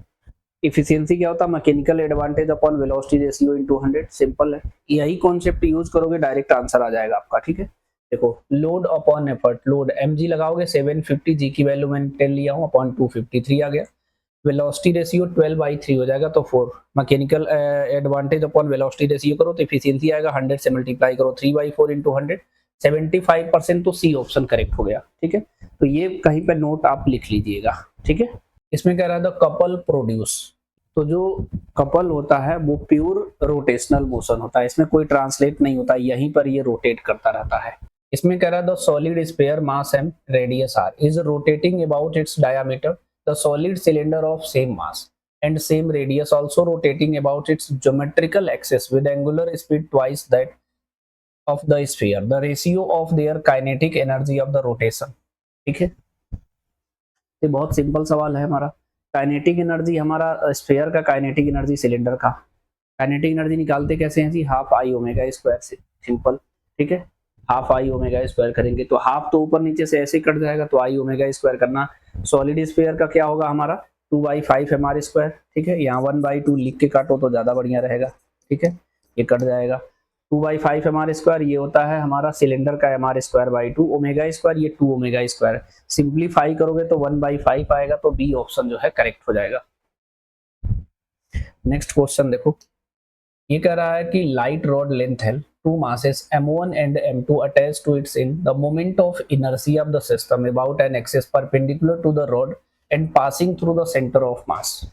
तो बहुत सिंपल सा सवाल है, इसका अगर हम मोमेंट ऑफ इनर्शिया निकालेंगे तो आई म्यू एल स्क्वायर है। रिड्यूस मास का कॉन्सेप्ट यूज करेंगे, रिड्यूस मास क्या होगा हमारा m1 m2 upon m1 plus m2, तो सिंपली जो है हमारा ए ऑप्शन करेक्ट हो जाएगा। अदरवाइज आपको यहाँ सेंटर ऑफ मास निकालना पड़ेगा, r1 r2 निकालना पड़ेगा, फिर i equal to m1 r1 square m2 r2 square, solve करने के बाद फाइनली यही आया।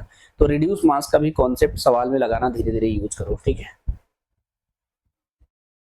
नेक्स्ट क्वेश्चन देखो, ये कह रहा from the circular disc radius r mass 9m is small disk mass m radius r/3 is removed concentrically, the moment of inertia of the remaining disk about axis perpendicular to the plane, the disc and passing through the centre. Concentrically मतलब समझ रहे हो, उसके centre से remove कर रहा है, यहां से इसको कट करके निकाल दिया है। कैसे निकालेंगे, जो रिमेनिंग होगा आई बिफोर कट और आई कट। कट करने के बाद, कट करने से पहले इसका मोमेंट ऑफ इनर्शिया 9m मास दिया है, तो mr²/2। कट कितना कर रहा है हमारा, इसका मास निकालोगे तो πr²/2। एरिया से देखेंगे तो ये πr² को हम लोग 9m लेते हैं, 9m/, तो ये m आएगा। ये कितना होगा, m r/3 का स्क्वायर/2, क्योंकि डिस्क की तरह ये भी काम करेगा हमारा। इसे सब्ट्रैक्ट करोगे, सिंप्लीफाई करोगे तो ए ऑप्शन जो है हमारा करेक्ट हो जाएगा। ठीक है, इस क्वेश्चन को देखो, इसमें कह रहा था ratio of radius of gyration of circular disc to that of circular ring, each same mass of radius around their respective axis. Simple सवाल है भी, आपको पता है, मैं डायरेक्ट लिख दिया हूँ। रेडियस सर्कुलर डिस्क का क्या होगा, mr²/2 होगा, डायरेक्ट mk1² इक्वल कर दिया। उसके बाद क्या, रिंग का mr² होता है, mk2², डायरेक्ट डिवाइड कर दो, k से m से m कट गया, k1/k2 का होल स्क्वायर, यहाँ आएगा 1/2, स्क्वायर हटाओगे इधर रूट बन जाएगा, तो डी ऑप्शन जो है मैच करेगा। नेक्स्ट क्वेश्चन को देखो, इसमें कह रहा two bodies have their moment of inertia I and 2I respectively about their axis of rotation. If their kinetic energy of rotation are equal, their angular velocity will be in ratio। ठीक है, तो simple बात है, हमारा kinetic energy होता है half I omega square. ठीक है, तो k1 इक्वल टू kt हो गया, ये हो जाएगा हाफ आई ओमेगा 1 स्क्वायर, ये हो जाएगा हाफ आई कितना हो जाएगा 2i ओमेगा 2 का स्क्वायर, इसे हाफ आई कट गया, ओमेगा 1 अपॉन ओमेगा 2 का होल स्क्वायर आएगा, ये 2/1, स्क्वायर हटाओगे तो उधर रूट बन जाएगा, तो सी ऑप्शन जो है हमारा करेक्ट हो जाएगा। ठीक है, ये देखो इस सवाल में सिंपल है, अगर 3 particle each mass m gram are situated at the vertices of equilateral triangle ABC length L। ठीक है, the moment of inertia of the system about the line AX perpendicular to AB and the plane ABC gram centimetre square. इस axis के about निकालना है, तो I equal to mr² लगाएंगे, perpendicular distance चाहिए आपको सिंपल।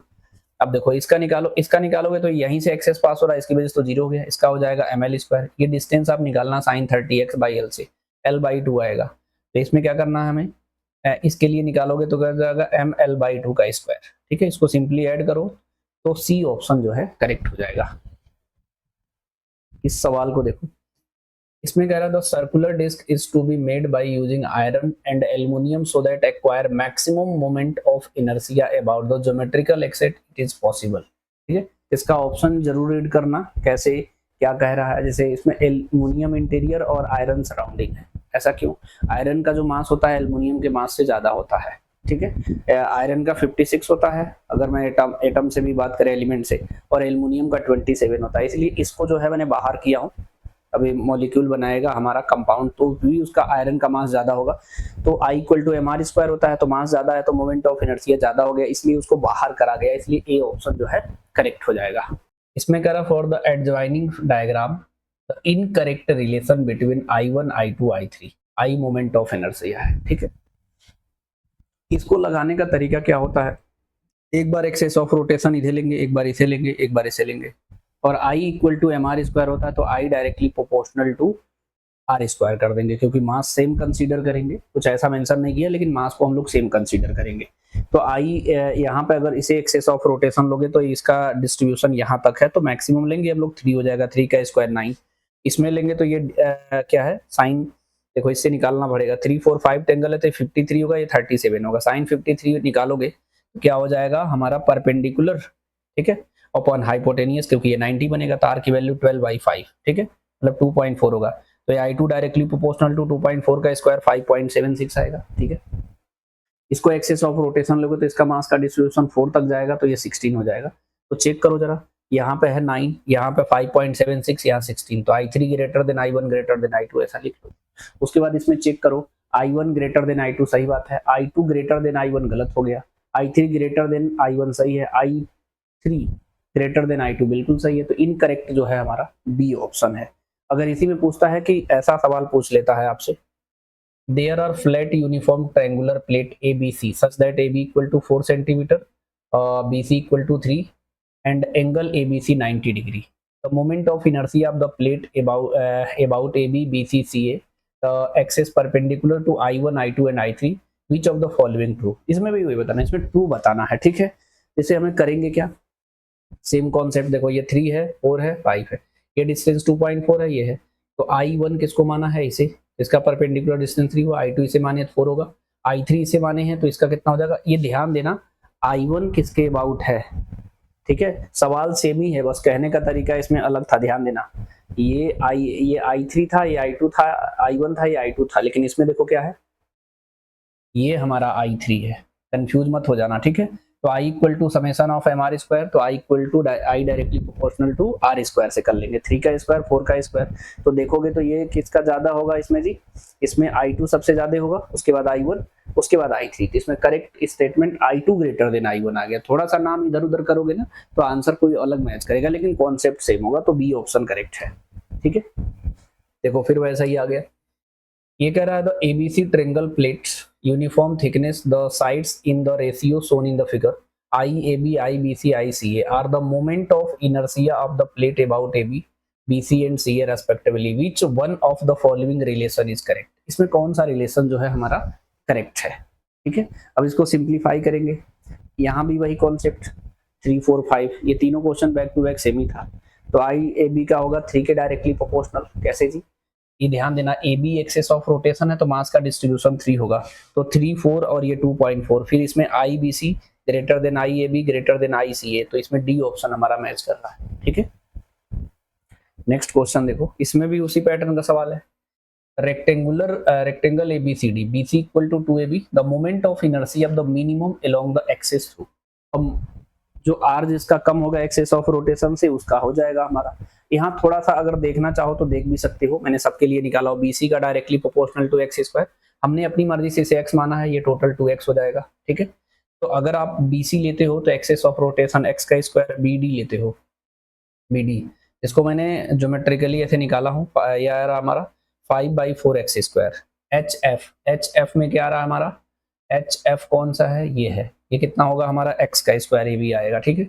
EG कितना हो जाएगा, x स्क्वायर बाई 4 होगा, तो मिनिमम पूछा है ना, तो सबसे कम कौन सा होगा, x स्क्वायर बाई 4 यही होगा, तो डी ऑप्शन करेक्ट हो जाएगा। वैसे ये फिगर देख के आपको आइडिया लग जाना चाहिए, है ना, ठीक है। नेक्स्ट क्वेश्चन देखो, इसमें कह रहा flywheel rotating about a fixed axis has a kinetic energy 360 joule when its angular speed 30 radian per second, the moment of inertia of the wheel about an axis of rotation, ठीक है।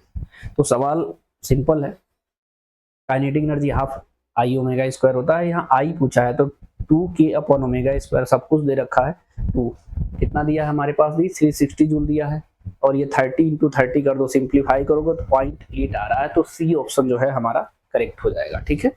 अब इस सवाल में देखो क्या कह रहा है हमारा, ring mass m radius R rotate about an axis passing through the centre and perpendicular to its plane with angular velocity omega its kinetic energy, तो आपको पता सिर्फ काइनेटिक एनर्जी पूछा है, काइनेटिक एनर्जी क्या होता है हाफ आई ओमेगा स्क्वायर, लेकिन यहाँ पर रिंग लिया है तो रिंग के लिए moment of inertia mr square होता है, यहाँ रखो, तो ए ऑप्शन करेक्ट हो जाएगा, ठीक है।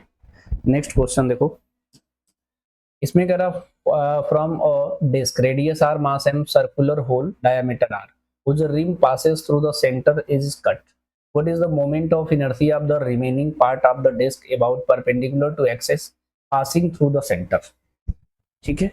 अब ये बहुत सिंपल सवाल है, अब यहाँ से डिस्क का इतना पोर्शन यहाँ से कट कर दे रहा है, तो हमें रिमेनिंग का निकालना है, तो बिफोर कट और कट वाला जो होगा उसको सब्ट्रैक्ट कर देंगे, लेकिन कट कर वाला निकालेंगे, ध्यान रखना ये खुद के एक्सेस के अबाउट निकालोगे तो, लेकिन जिस एक्सेस के ये हमारे अबाउट है इसके एक्सेस के अबाउट निकालोगे तभी सब्ट्रैक्ट होगा, तो इसमें क्या करना है, इसका तो mr स्क्वायर बाई 2 होगा, इसका निकालोगे तो मास कैसे निकालते, पाई r स्क्वायर को m मान लो, तो पाई r स्क्वायर बाई 2 तो m/4 हो जाएगा, तो m/4 r/2 का होल स्क्वायर बाई 2, क्योंकि खुद डिस्क की तरह काम करेगा। अब इसका देखो ये एक्सेस है और ये एक्सेस है, पैरेलल एक्सेस, और अब m/4 r/2 का स्क्वायर सिंप्लीफाई करोगे तो इसका जो है डी ऑप्शन मैच कर जाएगा, ठीक है। नेक्स्ट क्वेश्चन देखो, इसमें कह रहा 3 identical spherical shell each mass m and radius r place as shown in the figure, consider an axis x dash which is touching the 2 shell and passing through the diameter of third shell, the moment of inertia of the system consisting of these 3 spherical shell about x dash, ठीक है। It's अब ये देखो ये हमारा I1 है, I2 है, I3 है, ठीक है। अब ये ध्यान से देखना, I1 तो हमारा क्या हो जाएगा, सेल है, तो होलो स्फेरिकल सेल 2/3 mr², इसका भी 2/3 mr², इसका भी, लेकिन इसका इस एक्सेस के अबाउट आएगा तो यहाँ पैरेलल एक्सेस थ्योरम लगाना होगा, इसका और इसका बिल्कुल सेम होगा। एक बार निकाल के 2 से मल्टीप्लाई कर दो, 2/3 mr², 2 से मल्टीप्लाई करो 2/3 mr², पैरेलल एक्सेस थ्योरम लगाओगे तो mr²। अब इसको सिंपली मैंने ऐड किया हूँ तो 4 mr² आया है, तो बी ऑप्शन जो है करेक्ट हो जाएगा। ठीक है। इसमें देखो ये कह रहा था moment of inertia of uniform circular disc is maximum about an axis passing through its the disc and passing through. ठीक है, मतलब किससे पास होगा, ए बी सी डी किससे, तो बहुत सिंपल सा तरीका है। आपको पता है ये एक्सेस ऐसे लेंगे हम लोग और यहाँ से एक्सेस जा रहा है, तो ICM क्या होता है हमारा, सेंटर से पास करोगे, तो ये क्या लिया है हमारा, डिस्क है, तो mr²/2 होता है। उसके बाद कहीं का निकालना हो, देखो ए का निकालोगे खुद सेंटर से mr²/2, बी से निकालोगे तो ए का ऐड करोगे पैरेलल एक्सेस में mr², सी का निकालोगे तो i + mx², डी से निकालोगे तो i my²। मैंने क्या किया हूँ, बी का ये रेडियस r होगा, लेकिन सी से x माना हूँ, डी से y माना हूँ।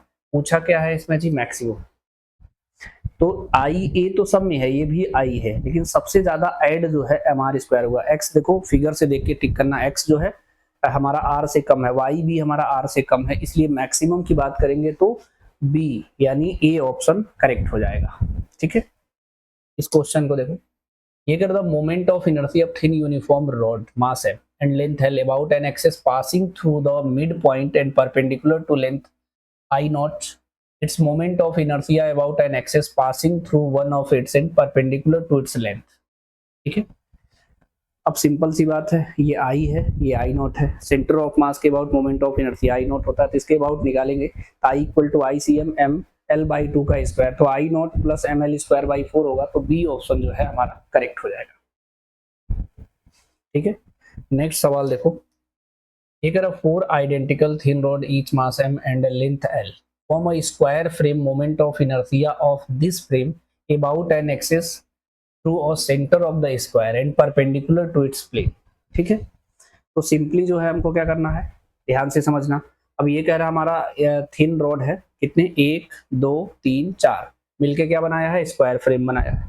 तो किसी एक का निकालोगे इसके अबाउट, ठीक है, किसी एक का निकालोगे ऐसे, यहाँ से निकालोगे तो ml²/12 होगा, लेकिन हमको चाहिए इसके अबाउट सेंटर के। ठीक है, frame about an axis through the centre of square, इसके अबाउट, तो पैरेलल एक्सेस थ्योरम लगाओगे ml²/12 + ml/2 का होल स्क्वायर, इसे सिंप्लीफाई करोगे। इसको सिंप्लीफाई करने के बाद क्या आ रहा है, ml²/3। लेकिन ऐसे कितने रॉड है हमारे पास, 1 2 3 4, सबका सेम आएगा, तो नेट निकालोगे तो 4I1 4/3 ml², तो डी ऑप्शन करेक्ट हो जाएगा। इसमें कह रहा हो thin rod length L and mass m is bent at its midpoint into two halves so that the angle between them 90 degree. The moment of inertia is bent rod about an axis passing through the bending point and perpendicular to the plane defined by the two halves of the rod। इस rod को जो है क्या किया है, bend कर दिया है 90 डिग्री। उसके बाद कह रहा है यहाँ पे इसके एंड के अबाउट जो है मोमेंट ऑफ इनर्शिया, तो रॉड के एंड के अबाउट क्या होता है, ml²/3। अब इसका मास m/2 लेंथ L/2 हो गया, इसका भी मास m/2 L/2 हो गया, तो दोनों का मोमेंट ऑफ इनर्शिया क्या है, यहाँ से निकालेंगे तो I net I1 + I2 m/2 L/2 का स्क्वायर/3 m/2 L/2 का स्क्वायर/3, सिंप्लीफाई करेंगे तो ml²/12 आएगा। इस क्वेश्चन को देखो, इसमें कह रहा the moment of inertia of a uniform circular disc of radius r and mass m about an axis touching the disc at its diameter and normal to the disc. ठीक है, तो बहुत सिंपल सा सवाल है। ये कह रहा है हमारा ये डिस्क है, इसके अबाउट मोमेंट ऑफ इनर्शिया आपको पता है डिस्क का mr²/2 होता है, लेकिन कह रहा है कि यहाँ पे इसके एंड से बताओ। ये कह रहा है the axis touching the disc its diameter and normal to the disc, मतलब इसके परपेंडिकुलर, मतलब एक्सेस ऐसे जा रहा है और इसका एक्सेस ऐसे जाता है, तो पैरेलल एक्सेस थ्योरम लगाना है। तो ICM + mr², तो mr²/2 + mr², 3/2 mr², D option जो है करेक्ट हो जाएगा। सबसे पहले क्वेश्चन में समझ लीजिएगा एक्सेस ऑफ रोटेशन। ठीक है, इसमें कह रहा है the ratio of radii of gyration of circular disc about the tangential axis in the plane of the disc and of circular ring the same radius and same mass but the tangential axis in the plane of the ray. ठीक है, तो बहुत simple सवाल है। ये कह रहा है हमारा कि अब ध्यान से देखना, मैंने कहा कि क्वेश्चन ही समझना इंपॉर्टेंट है। यहाँ से डिस्क का होता है हमारा mr²/2, ठीक है, लेकिन इसका डायामीटर का निकालते हैं तो ये भी X Y perpendicular axis theorem लगाते हैं। I x plus I Y equal to I Z, और आई जेड mr²/2 हो गया, ये I D plus I D 2ID हो जाएगा। इधर डिवाइड करोगे तो डायामीटर के क्रॉस mr²/4 होता है डिस्क के लिए, और मेरा एडवाइस है कि ये आपको रटा होना चाहिए। अब सोचो, डायामीटर के क्रॉस है तो इसके जस्ट पैरेलल यहाँ से टच करने वाला नहीं निकालोगे, parallel axis theorem mr²/4 plus mr², 5/4 mr² आ गया। अगर ये लर्न होता तो डायरेक्ट इसी पे तो अटैक करते, है ना। सेम जो है रिंग के लिए भी यूज कर लिया है, तो यहाँ पे भी मैंने निकाल लिया हूँ, लेकिन हम आपको कहेंगे कि लर्न जरूर कर लीजिएगा। यहाँ perpendicular axis theorem I x plus y equal to I Z, और रिंग का होता है mr², तो ये 2ID mr² है तो ID हो जाएगा mr²/2। फिर यहाँ पे ये इस डायामीटर के पैरेलल यहाँ इसको टच करने वाला ID plus mr² parallel axis theorem 3/2 mr² हो गया। तो इसका मैंने कॉन्सेप्ट बताया, I equal to mk², mk1² I1 5/4 mr², mk2² I2 3/2 mr²। Directly यहीं पे मैंने डिवाइड कर दिया, k1/k2 का होल स्क्वायर, ये कितना आ रहा 5/6, सिंप्लीफाई करने के बाद तो k1 k2 रूट में 5 रेस टू रूट में 6। अगर इसका ऑप्शन देखेंगे हम लोग, सी ऑप्शन करेक्ट हो जाएगा। ठीक है, इस क्वेश्चन को देखो, इसमें कह रहा था moment of inertia of the disc mass m radius r about an axis which is tangential to the circumference of the disk and parallel to its diameter, diameter के पैरेलल। ये सेम क्वेश्चन है, repeat कर गया। अब इसमें क्या करना है, डायमीटर के क्रॉस निकालोगे mr²/4 आया, फिर इसके पैरेलल लगाओगे तो 5/4 mr², तो फर्स्ट ऑप्शन जो है करेक्ट हो जाएगा। नेक्स्ट क्वेश्चन देखो, ये कह रहा था moment of inertia of uniform circular disc about और diameter I, its moment of inertia about an axis perpendicular to its plane and passing through point on its rim is. ठीक है, तो बहुत सिंपल सवाल है ये भी। अब इसमें कह रहा है भाई साहब, ये डिस्क है, इसका होता हमारा mr²/2, इसके अबाउट निकालना है नॉर्मल, तो I dash mr²/2 plus mr² हो जाएगा। सॉल्व करोगे तो ये आएगा 3/2 mr², पक्की बात। लेकिन इसमें दिया जो I है वो डायामीटर के क्रॉस दिया है I, तो ये ID प्लस ID अभी मैंने बताया था, ये ID प्लस ID IZ होता है, और ये डिस्क का mr²/2 होता है, तो 2I mr²/2 होता है। अगर यहाँ से चेक करोगे तो 3 × mr²/2, mr²/2 के जगह 2I रखोगे तो ये 6I आएगा, तो सी ऑप्शन करेक्ट है। यानी डायामीटर के अक्रॉस यहाँ से निकाल के mr²/2 को I से रिप्लेस करना था। पैटर्न बदल सकता है लेकिन सवाल सेम होता है। ठीक है, नेक्स्ट क्वेश्चन देखो, इसमें कह रहा wheel has angular acceleration 3 radian per second square and initial angular speed 2 radian per second in a time of 2 second, it has rotated through an angle in radian. ठीक है, तो ये भी सिंपल सवाल है भाई साहब। अल्फा दिया है 3 radian per second square, omega दिया है 2 रेडियन पर सेकेंड, और 2 सेकेंड बाद पूछा है कितना वो रोटेट करेगा। सिंपल, आप s बराबर ut plus half at square याद किए रहते हो, उसी से कन्वर्ट कर लो, s के जगह थीटा, u के जगह ओमेगा नॉट, ठीक है, और t तो t ही रहेगा, a के जगह अल्फा तो हाफ अल्फा t स्क्वायर, यहाँ रखो 2 × 2, ठीक है, टाइम 2 है, हाफ अल्फा की वैल्यू कितना है 3, और t2 का स्क्वायर तो 2 × 2, सॉल्व करोगे तो 10 रेडियन आएगा हमारा, तो ए ऑप्शन जो है करेक्ट हो जाएगा। इस क्वेश्चन को देखो, और solid cylinder mass 2 kg radius 4 centimetre is rotating about its axis at the rate 3 rpm.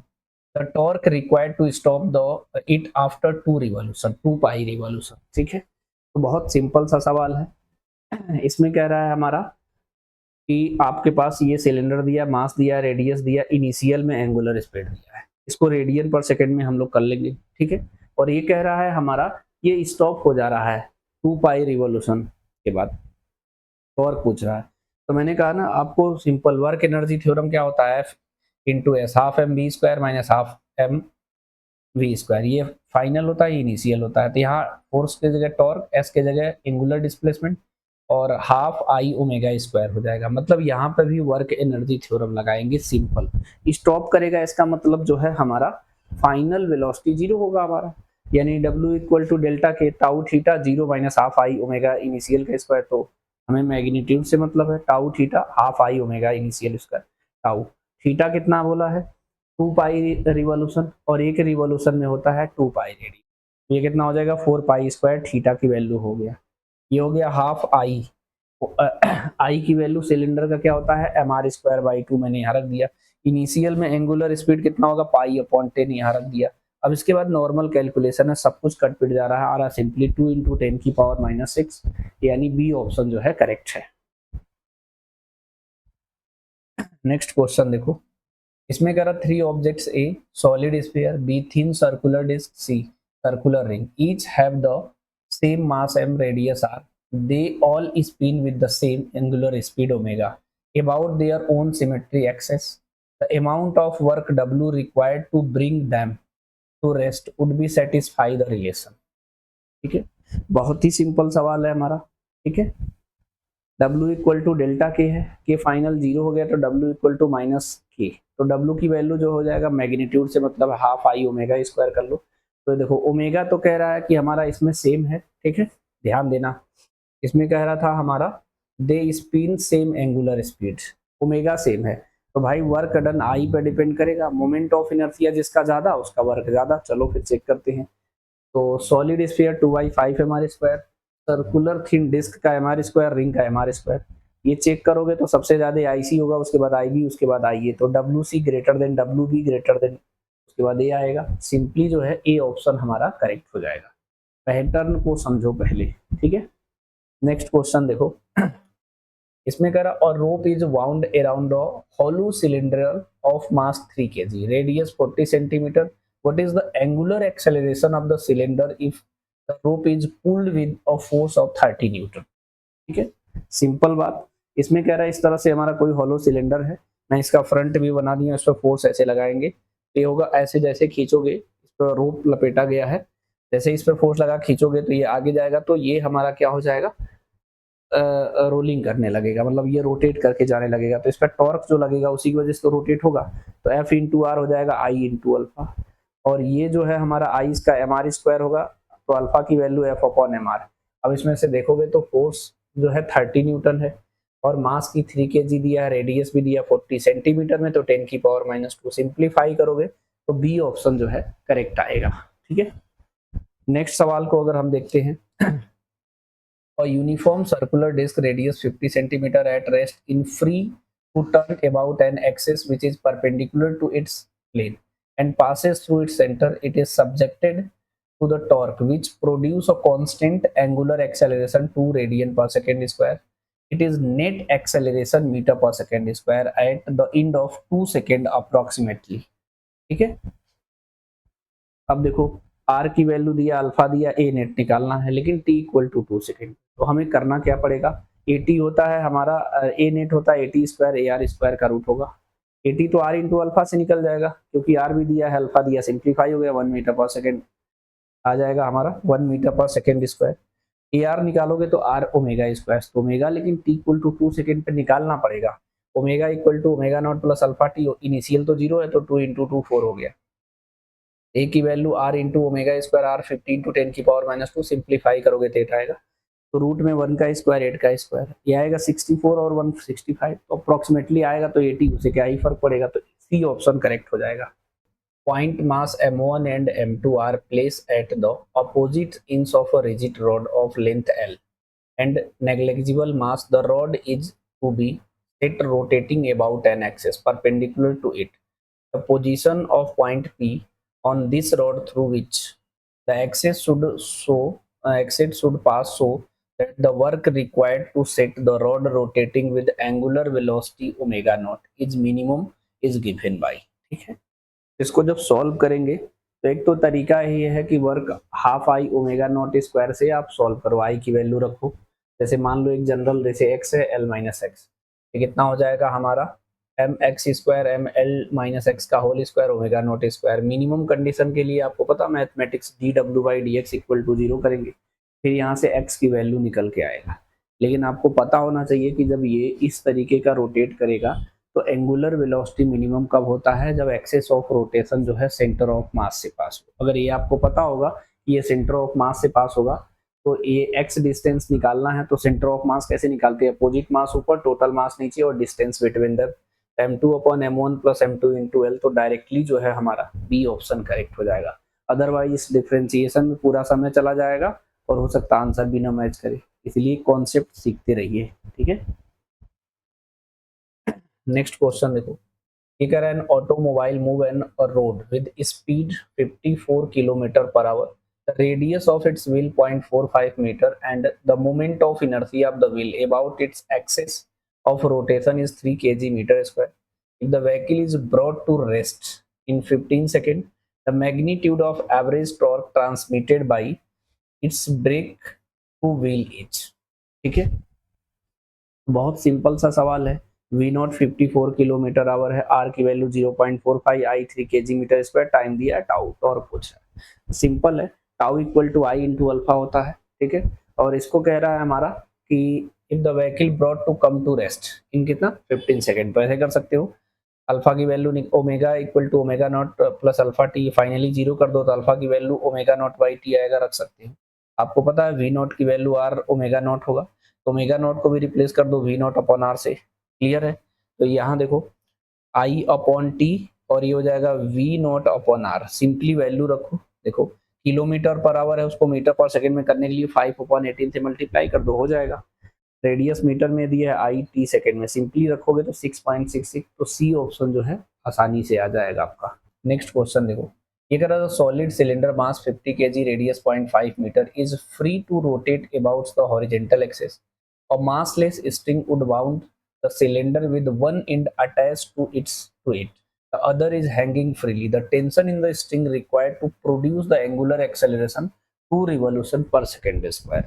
तो ये सिंपल सी बात है, इस तरीके से सिलेंडर है, इस तरह से वायर राउंड है, दूसरा यहाँ से फिक्स है और ये फ्री है, जैसे ही छोड़ोगे तो ऐसे रुकते हुए फिर नीचे आएगा रोल करते हुए, ठीक है। तो यहाँ पर जो टेंशन लगेगा हमारा टी इंटू आर है, वही होगा हमारा आई इंटू अल्फा, ठीक है। तो टी हो जाएगा आई इंटू अल्फा अपॉन आर, ठीक है, सिंपल। आई की वैल्यू क्या होगा इसके लिए जी, एम आर स्क्वायर बाई 2, ये हो जाएगा अल्फा बाई आर, सिंप्लीफाई करोगे तो एम आर अल्फा बाई 2 हो जाएगा। इसमें ऑलरेडी सब कुछ दे रखा है, अल्फा की वैल्यू दे रखा है, ठीक है, और रेडियस भी दे रखा है, रख दो, मास भी दे रखा है 50 इंटू रेडियस कितना है 0.5 और अल्फा की वैल्यू कितना हो जाएगा 2 इंटू 2 पाई अपॉन 2, सिंप्लीफाई करोगे तो 157 न्यूटन आएगा, ठीक है। ये क्वेश्चन देखो, rod PQ mass m length L hinge at a point P. The rod is kept horizontal by massless string the tied to point Q shown in figure. When the string is cut, the initial angular acceleration of the rod. बहुत simple सवाल है, ठीक है। अब ध्यान से देखना, ये ध्यान से समझना, यहाँ P को ऐसे मत समझना, इस तरीके से हिंज्ड है, जैसे ही इधर का टेंशन स्ट्रिंग कट करोगे टेंशन जीरो हो जाएगा तो ये नीचे आना चाहेगा, तो एम जी इसके अबाउट टॉर्क लगाएगा, वही तो आई इंटू अल्फा होगा, तो ये M G into L by 2 I into alpha, ठीक है। और आई एंड के अबाउट निकालोगे रॉड का तो एम एल स्क्वायर बाई 3 होगा, ठीक है। सब कुछ कट आउट के अल्फा 3g अपॉन 2l आ रहा है, सी ऑप्शन जो है करेक्ट हो जाएगा, ठीक है। नेक्स्ट क्वेश्चन देखो, इसमें कह रहा था instantaneous angular position of a point on a rotating wheel is given the equation this, the torque on the wheel becomes zero at मतलब टाइम पूछा है, टॉर्क कब जीरो होगा, तो टाउ आई इंटू अल्फा होता है, अगर हम अल्फा जीरो कर देते हैं तो टॉर्क जीरो हो जाएगा, तो टाइम पता चल जाएगा। थीटा को एक बार डिफरेंशिएट करेंगे ओमेगा, दोबारा डिफरेंशिएट करेंगे अल्फा, इसको जीरो कर दो तो यहाँ से टी की वैल्यू 1 सेकेंड आएगा, तो ए ऑप्शन करेक्ट हो जाएगा, ठीक है। इसको देखो, a uniform rod AB length L and mass M is free to rotate about a point A. The rod is released from the rest in the horizontal position given that the moment of inertia of the rod about A is ml square by 3. The initial angular acceleration of the rod will be simple है, ठीक है। तो इसमें क्या करना है जी यहाँ से हम लोग क्या करेंगे, फ्री फॉल कर देंगे, तो उधर से यहाँ हिंज है तो यहाँ फिर टॉर्क लगेगा mg की वजह से, mg इंटू एल बाई 2 वही होगा आई इंटू अल्फा, और आई एंड के अबाउट है रॉड का तो ml स्क्वायर बाई 3, सॉल्व करोगे तो 3g अपॉन 2l, इसका सी ऑप्शन जो है हमारा करेक्ट हो जाएगा, ठीक है। नेक्स्ट देखो, इसमें करा a wheel having moment of inertia 2 kg metre square about its vertical axis rotating at the rate 60 rpm about this axis. The torque which can stop the wheel rotation in 1 minute. ठीक है, तो इसको भी ऐसे normally कर सकते हो। Tau equal to I into alpha omega omega naught plus alpha T, alpha की value omega minus omega naught upon T है, तो और की जगह सिंपली यही रख दो अल्फा की I omega minus omega naught upon T, तो 2 ये तो 0 हो जाएगा, 60 2 pi upon 60 radian per second में कन्वर्ट करना पड़ेगा आरपीएम को, ठीक है, अपॉन 60 सिंप्लीफाई करेंगे तो माइनस में, क्योंकि रिटार्डिंग टार्क है ना, तो ये हमारा सिंपली जो है सी ऑप्शन करेक्ट हो जाएगा, क्योंकि इसमें सिर्फ मैग्नीट्यूड ठीक करना है, ठीक है। इस सवाल को देखो, ये कह रहा था moment of inertia of a body about a given axis 1.2 kg metre square, initially the body is at rest, in order to produce the rotational kinetic energy 1500 joule, the angular acceleration 25 radian per second must be applied about that axis for duration, कितने duration तक अगर apply करेंगे तो ऐसा हो जाएगा, simple सी बात है। आई रेस्ट से शुरू हो रहा, काइनेटिक एनर्जी होता है हाफ आई ओमेगा स्क्वायर, जब हो जाएगा तो ओमेगा की वैल्यू क्या हो जाएगा 1500, 2 अपॉन आई की वैल्यू यहाँ रखो, सिंप्लीफाई करो 25 अल्फा, ये आ गया ओमेगा 50 रेडियन पर सेकंड, और अल्फा दिया है 25 radian per second square, simple time पूछा है कितने ड्यूरेशन तक, omega equal to omega naught plus alpha t, ये तो 0 है, ये 50 25, तो ये कट जाएगा डायरेक्ट, 25 टू जा 50, टी की value 2 second, that means B option जो है करेक्ट हो जाएगा। इसमें कह रहा हूँ solid sphere is rotating freely about its symmetry axis free space, the radius of the sphere is increased keeping its mass same mass, which of the following physical quantity would remains the constant for the sphere, ठीक है, तो ये बहुत simple तरीका है, आपको पता है इस पर सिस्टम पे कोई एक्सटर्नल टॉर्क नहीं है, तो एंगुलर मोमेंटम ऐसे केस में कंजर्व होता है, तो सिंपली जो है डी ऑप्शन हमारा करेक्ट हो जाएगा, ठीक है। अब इस क्वेश्चन को देखो, ये कह रहा है two disc same moment of inertia rotating about their regular axis passing through the center and perpendicular to the plane of the disk has angular velocities omega 1 and omega 2, they are brought in contact face to face coinciding the axis of rotation, the expression for the loss of energy during this process, ठीक है, तो ये बहुत simple सी बात है, इसके लिए ये मैं एक फॉर्मूला डिराइव करके बताया हूँ, आप लर्न रख लेना, ठीक है। इसकी मोमेंट ऑफ इनर्शिया I1, ये ओमेगा 1, I2 ओमेगा 2, दोनों को फेस टू फेस रख दिया तो लॉस निकाला है, यहाँ कंजर्वेशन ऑफ एंगुलर मोमेंटम से ओमेगा फाइनल निकाला है, इनिशियल काइनेटिक एनर्जी फाइनल को सब्ट्रैक्ट करेंगे तो फाइनली जो रिजल्ट आएगा loss 1/2 I1 I2 upon I1 plus I2 omega 1 minus omega 2 का होल स्क्वायर, ये रट के ही जाना, अगर रट के नहीं जाओगे तो इस क्वेश्चन को करने के लिए पूरा माथापच्ची करना पड़ेगा तब आंसर आएगा, अदरवाइज यहाँ 1/2 आई इंटू आई प्लस आई ओमेगा 1 माइनस ओमेगा 2 का होल स्क्वायर करो, डायरेक्टली ए ऑप्शन मैच कर जाएगा, क्योंकि इसका ओमेगा 1 आई दिया था, ओमेगा 2 आई दिया था, इसको रखा है ऐसे सिंपली, ये मेथड जो है डेराइव वाला है, तो कुछ चीजें आपको नोट करना चाहिए।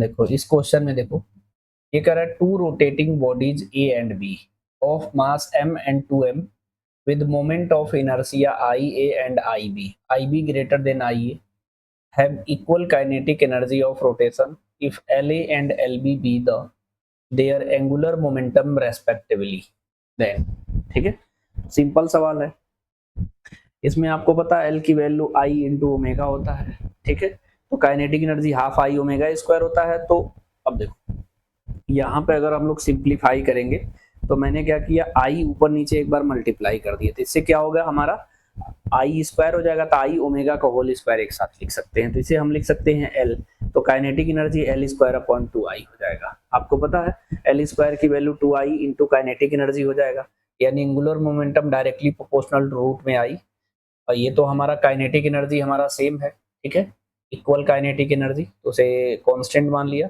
L B upon L A root में I B upon I A, question बोला कि I B greater than I A है, यानी ये ग्रेटर देन 1 होगा, यानी इसका मतलब L B greater then L A, तो हमारा सी ऑप्शन जो है करेक्ट हो जाएगा।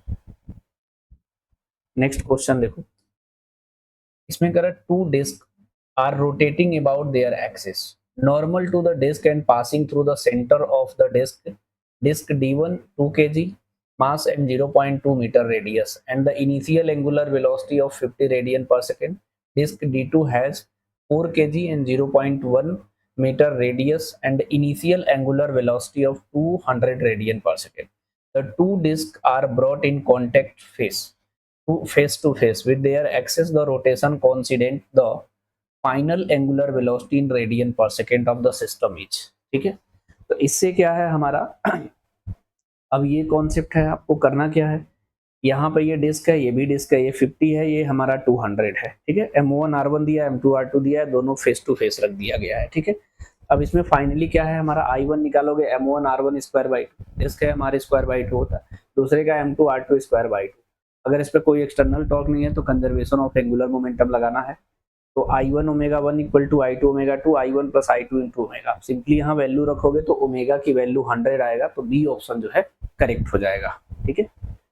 नेक्स्ट क्वेश्चन को देखो, इसमें कह रहा, a circular platform is mounted on a frictionless vertical axle, radius r 2 metre, its moment of inertia about axle is 200 kg meter square. It initially at rest.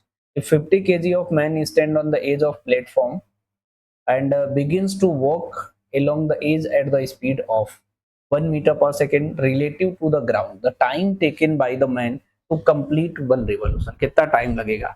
तो आपको पता है कि इसमें कॉन्सेप्ट जो लगेगा हमारा रिलेटिव वाला टाइम dr अपॉन vr। जब भी एक्सेलरेशन नहीं होता तो हम लोग यही कॉन्सेप्ट लगाते हैं। ऐसा करेंगे क्यों, देखो ये क्या है, हमारा आदमी जो है इसके किनारे किनारे ऐसे चलेगा, एक्चुअल में ये इस तरीके से है। जब ये इधर चलेगा तो ये फ्रिक्शनलेस है, तो जब इधर चलेगा तो डिस्क इधर मूव करेगा। ये 1 मीटर पर सेकेंड से इधर जा रहा है, इसमें कोई एक्सटर्नल टॉर्क नहीं है, यानी कंजर्वेशन ऑफ एंगुलर मोमेंटम लगा सकते हैं। अब देखो पहले मोमेंटम जीरो है तो बाद में भी मोमेंटम जीरो होगा, यानी जितना ये डिस्क इधर रोटेट होगा एंगुलर मोमेंटम होगा उसका इतना आगे की ओर हो जाएगा, तो ये mvr होगा, और ये रोटेट होगा तो I इंटू ओमेगा हो जाएगा। यहाँ से ओमेगा कैलकुलेट कर सकते हैं mvr अपॉन 1, तो m 50 इंटू 1 इंटू 2 अपॉन 200, तो 1/2 रेडियन पर सेकेंड आ गया। अब सिंपल कॉन्सेप्ट है भाई कि यहाँ कॉन्सेप्ट लगाएंगे t equal to dr upon vr। dr क्या होगा, वो कब मिलेगा, जब पूरा कंप्लीट 2πr चलेगा, तो 2πr, और रिलेटिव स्पीड क्या हो जाएगा v प्लस, इसको भी जो रोटेट हो रहा है उसको भी लीनियर निकालना होगा, तो v की वैल्यू r इंटू ओमेगा होता है, तो ओमेगा इंटू r। अब 2π/2 और हमारा आया है ओमेगा की वैल्यू 1/2 इंटू 2, सिंप्लीफाई करोगे तो 2π आ गया, सिंपल है ना। इसमें जो है हमारा 2π सेकेंड जो आएगा सी ऑप्शन करेक्ट हो जाएगा, ठीक है। ये करा तो circular disc moment of inertia IT is rotating in horizontal plane about its symmetry axis with a constant angular speed omega I. Another disk of moment of inertia IB is dropped coaxially onto a rotating disk. Initially, the second disk is zero angular speed.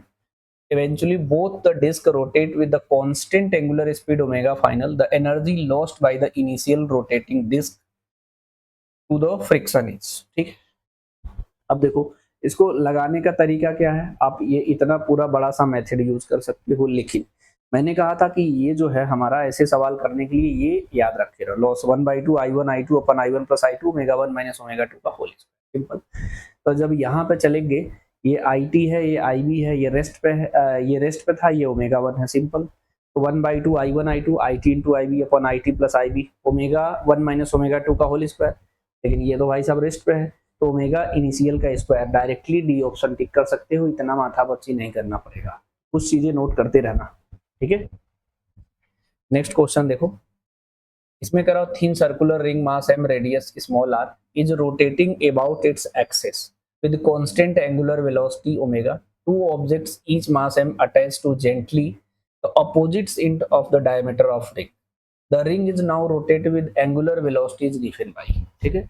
तो बहुत simple सा ये सवाल है हमारा, ठीक है। अब देखो यहाँ से हमें क्या यूज करना, I1 omega 1 equal to I2 omega 2, ठीक है, कंजर्वेशन ऑफ एंगुलर मोमेंटम। ये हो जाएगा mr स्क्वायर इंटू ओमेगा, और I2 अगर हम लोग निकालेंगे तो mr square, capital mr square plus 2mr square, एक m है एक m यहाँ पे है, तो ये 2mr स्क्वायर ओमेगा डैश हो जाएगा। सिंपली अगर ओमेगा डैश हम निकालेंगे तो हमारा जो है r स्क्वायर दोनों साइड से कट जाएगा, तो m omega upon capital M plus 2m, तो सिंपली जो है हमारा डी ऑप्शन जो है करेक्ट हो जाएगा, ठीक है। नेक्स्ट सवाल देखो, इसमें करा और round disc of moment of inertia I2 about its axis perpendicular to its plane and passing through its center is placed over another disk of moment of inertia I1 rotating with angular velocity omega about the same axis. The final angular velocity of the combination of the disks. ये करा एक disc है जिसका moment of inertia I2 है, वो I1 पे ऐसे placed कर दिया जाएगा जिसका एंगुलर वेलोसिटी ओमेगा है। तो आप कंजर्वेशन ऑफ एंगुलर मोमेंटम लगाओ, I1 ओमेगा 1, दूसरा तो ऐसे प्लेस्ड किया जा रहा है, वो जीरो होगा, I1 plus I2 omega final, तो ओमेगा फाइनल ही आएगा, तो सी ऑप्शन जो है करेक्ट हो जाएगा, ठीक है, इस सवाल को देखो, इसमें कह रहा thin circular ring mass M radius r is rotating about its axis with constant angular velocity omega. Four objects, each mass m is kept gently to the opposite end of the perpendicular diameter of the ring. The angular velocity of the ring will be. ठीक है, तो simply जो है इसको क्या करना है, अब हमारे पास जो है रिंग ऐसे रोटेट हो रहा है, कुछ देर बाद यहाँ के डायमीटर के अपोजिट एंड पे यहाँ m, यहाँ m, यहाँ m, यहाँ m, 4 m रख दिया, तो कोई टॉर्क तो लगा नहीं, तो एंगुलर मोमेंटम कंजर्व करना है. ये हो जाएगा I1 omega 1 equal to I2 omega 2. ये हो जाएगा M are square into omega, ये capital M are square plus 4 M are square omega 2. Omega 2 हो जाएगा M omega upon capital M plus 4m. Simplify करेंगे तो बी ऑप्शन करेक्ट हो जाएगा. ठीक है, नेक्स्ट क्वेश्चन देखो, इसमें कह रहा है disc rotating with angular speed omega, if the child sit on its what will be conserve. उस पर बच्चा बैठेगा तो कोई टॉर्क थोड़ी लग रहा है, जब कोई टॉर्क नहीं लगेगा हमारा तो एंगुलर मोमेंटम कंजर्व होगा, तो बी ऑप्शन जो है करेक्ट हो जाएगा. अब इसमें रोलिंग मोशन का, प्योर रोलिंग की कंडीशन क्या होता है, v equal to are into omega, तो यहाँ तो रेस्ट पे रहेगा एट इंस्टेंट, यहाँ पर v हो जाएगा, यहाँ पर क्या हो जाएगा v प्लस आर, ओमेगा भी v ही होता है तो 2v हो गया. मान लो यहाँ पे पूछ रहा है इधर भी इधर भी, तो ये क्या हो जाएगा रूट में v रूट 2, तो कहीं पे भी पूछ सकता है, ये बहुत फंडामेंटल. प्योर ट्रांसलेशन पर प्लस प्योर रोटेशन को जब ऐड करते हैं तब रोलिंग आता है हमारा प्योर रोलिंग. और प्योर रोलिंग की कंडीशन आप याद रखना, इससे सवाल काइनेटिक एनर्जी लिखा हो तो half M B square plus half I omega square होगा. ट्रांसलेशन प्लस रोटेशन दोनों हो रहा है. इसके सवाल कैसे आते हैं, देखो इसके सवाल इस तरीके से आता है हमारा, और disc radius two 100 kg mass rolls on a horizontal floor, the centre of mass has the speed 20 centimetre per second, how much work is needed to stop. कितना वर्क लगेगा इसको स्टॉप करने के लिए, तो यहाँ भी लगेगा वर्क एनर्जी थ्योरम में, W equal to delta K final minus K initial, तो फाइनल तो जीरो हो जाएगा, इनिशियल बचेगा, मैग्नीट्यूड रख दो half M B square half I omega square. I क्या है हमारा डिस्क, तो M are square by 2. Rolling की कंडीशन प्योर रोलिंग की v equal to are into omega, तो यहाँ से ओमेगा रिप्लेस करोगे तो v square upon r square, इससे सिंप्लीफाई करोगे. ठीक है, तो हमारा कितना आ रहा 3/4 एम बी स्क्वायर. मास की जगह v की वैल्यू रखो 3 जूल आएगा, यानी बी ऑप्शन जो है करेक्ट हो जाएगा.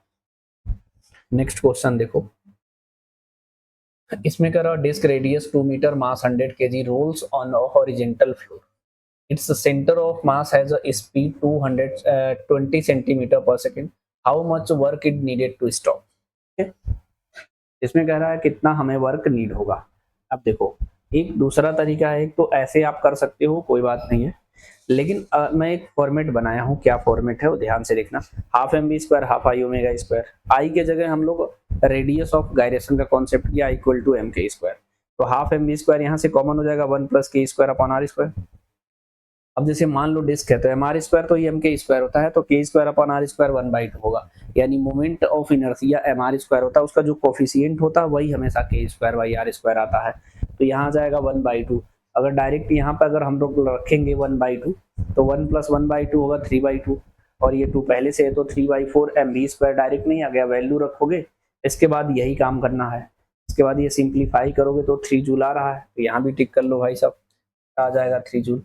तो ये फॉर्मेट यूज करना है तो करो, नहीं तो कोई बात नहीं, आप इसे कन्वर्जन भी सीख के जाओ. ठीक है, अब देखो इतनी बेसिक नीड आपको होना चाहिए. रिंग और हॉलो सिलेंडर, मास और रेडियस सेम होता है एम आर स्क्वायर, इसका देखो के स्क्वायर अपॉन आर स्क्वायर 1 होगा. डिस्क और सॉलिड सिलेंडर का एम आर स्क्वायर बाई 2 होता है, इसका के स्क्वायर अपॉन आर स्क्वायर 1/2 होता है. हॉलो स्फीयर का 2/3 एम आर स्क्वायर तो 2/3 हो जाएगा, 2/5 एम आर स्क्वायर तो 2/5 हो जाएगा. बहुत टफ नहीं है यूज करना. ठीक है, देखो नेक्स्ट क्वेश्चन में क्या कह रहा है हमारा, ये कह रहा है solid cylinder mass 2 kg, radius 50 centimetre, rolls up a incline plane and inclination 30 degree, the centre of mass of the cylinder has speed 4 metre per second, the distance travel by the cylinder on the inclined surface will take. ठीक है, तो इसमें क्या करना है आपको, ये incline plane पे आ रहा है, मतलब जा रहा है, तो कितनी हाइट तक जाएगा हमारा, सिंपल. ठीक है, तो यहाँ पे वर्क एनर्जी थी W equal to delta K final minus K initial. अब जा रहा है ऊपर तो mg नीचे लगता है, तो ये mgh माइनस में होगा, के इनिशियल है तो माइनस माइनस कट जाएगा, mgh half M B square plus half I omega square. यहाँ पे मैं कन्वर्ट नहीं किया हूँ, बच्चे इसमें ज्यादा कंफर्टेबल रहते हैं, अगर आप यही करते हो तो ठीक है. आई की value m B square, v के जगह आर इंटू ओमेगा, यहाँ पर रिप्लेस करोगे, सिंप्लीफाई करोगे 3/4 m B square m g h, h की वैल्यू 3v²/4g, अब वैल्यू रख दो, सिंप्लीफाई करोगे तो 2.4 आएगा हमारा, क्योंकि जो है ये h नहीं पूछा है, ये l पूछा है, तो आपको जो है इसमें नॉर्मली मैथमेटिक्स यूज करोगे, sin 30 perpendicular upon hypotenuse, sin 30 h by L की value h upon sin 30, easy है बिल्कुल, है ना। तो डी ऑप्शन जो है करेक्ट हो जाएगा। ठीक है, इस क्वेश्चन को देखो, इसमें करा solid sphere rolling motion, in a rolling motion of a body possesses translational kinetic energy kT as well as rotational kinetic energy kr simultaneously, the ratio of kT upon kT plus kr for the sphere is। ठीक है, तो बहुत simple सा सवाल है ये। इसमें क्या करना है हमको, kT half M B square होता है, kT plus kr half M B square plus half I omega square, इसको भी कन्वर्ट कर लो। हमारा सॉलिड स्फीयर है तो 2/5 mr square v square upon r square, इसको सिंप्लीफाई करोगे 7 mb स्क्वायर बाई 10 होगा।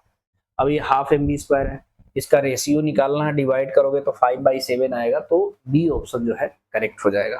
ठीक है, अब इस सवाल को देखो, इसमें कह रहा कि disc and sphere same radius but different mass rolls on two inclined plane of the same altitude height and length, which one of the two object gets to be bottom of the plane first, मतलब कौन पहले पहुंचेगा।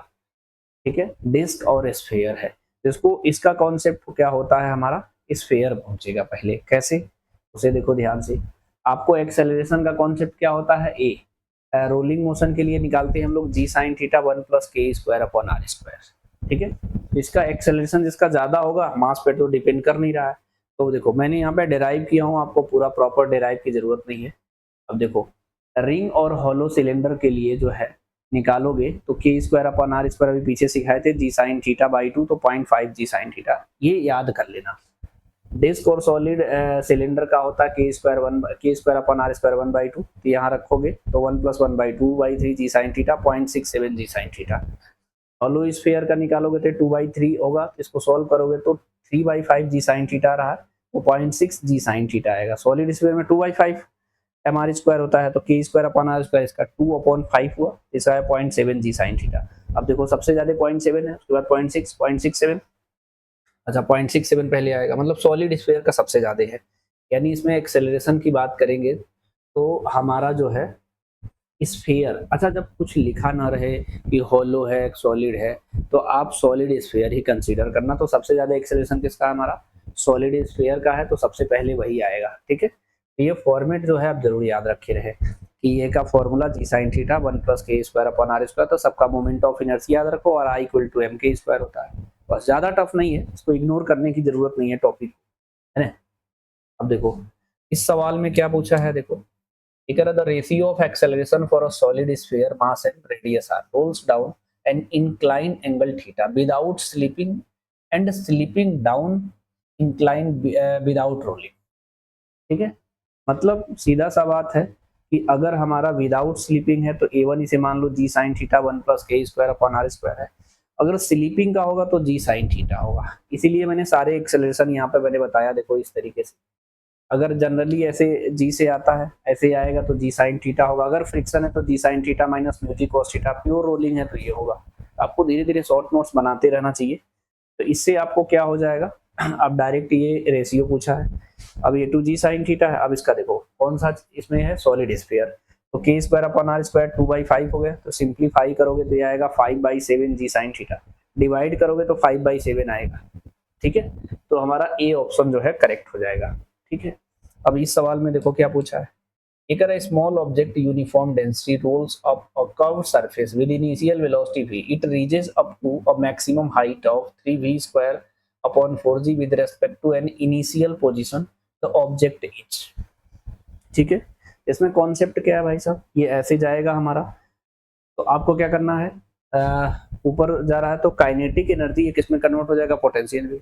लेकिन अगर rolling motion का सवाल है तो सिर्फ हाफ एम स्क्वायर मत लिख देना, हाफ आई ओमेगा स्क्वायर भी होगा, half m square plus half I omega square, omega की जगह v अपॉन r का स्क्वायर रखते हैं। अब आई जो है अब इसे रहने दो ऐसे, अब देखो इसको जो है यहीं रहने दो, इसको इधर ले गया, सिंप्लीफाई किया, सबको सिंप्लीफाई करने के बाद आई mr²/2 आया, इसका होता भाई साहब डिस्क का होता है, तो बी ऑप्शन जो है करेक्ट है। ठीक है, नेक्स्ट सवाल देखो, इसमें करा solid cylinder mass 3 kg rolling on a horizontal surface with velocity 4 metre per second, it collide with और horizontal spring constant 200 newton per metre, the maximum compression produce in the spring will be. ठीक है, अब देखो यहाँ से जो body है वो जाके यहाँ पर क्या करेगा, स्प्रिंग को कंप्रेस करेगा। तो एक्स पूछ रहा है, यानी काइनेटिक एनर्जी टोटल इसमें किसमें कन्वर्ट हो जाएगा, पोटेंशियल एनर्जी के स्प्रिंग में। तो half M B square half I omega square equal to क्या हो जाएगा, हाफ के एक्स स्क्वायर।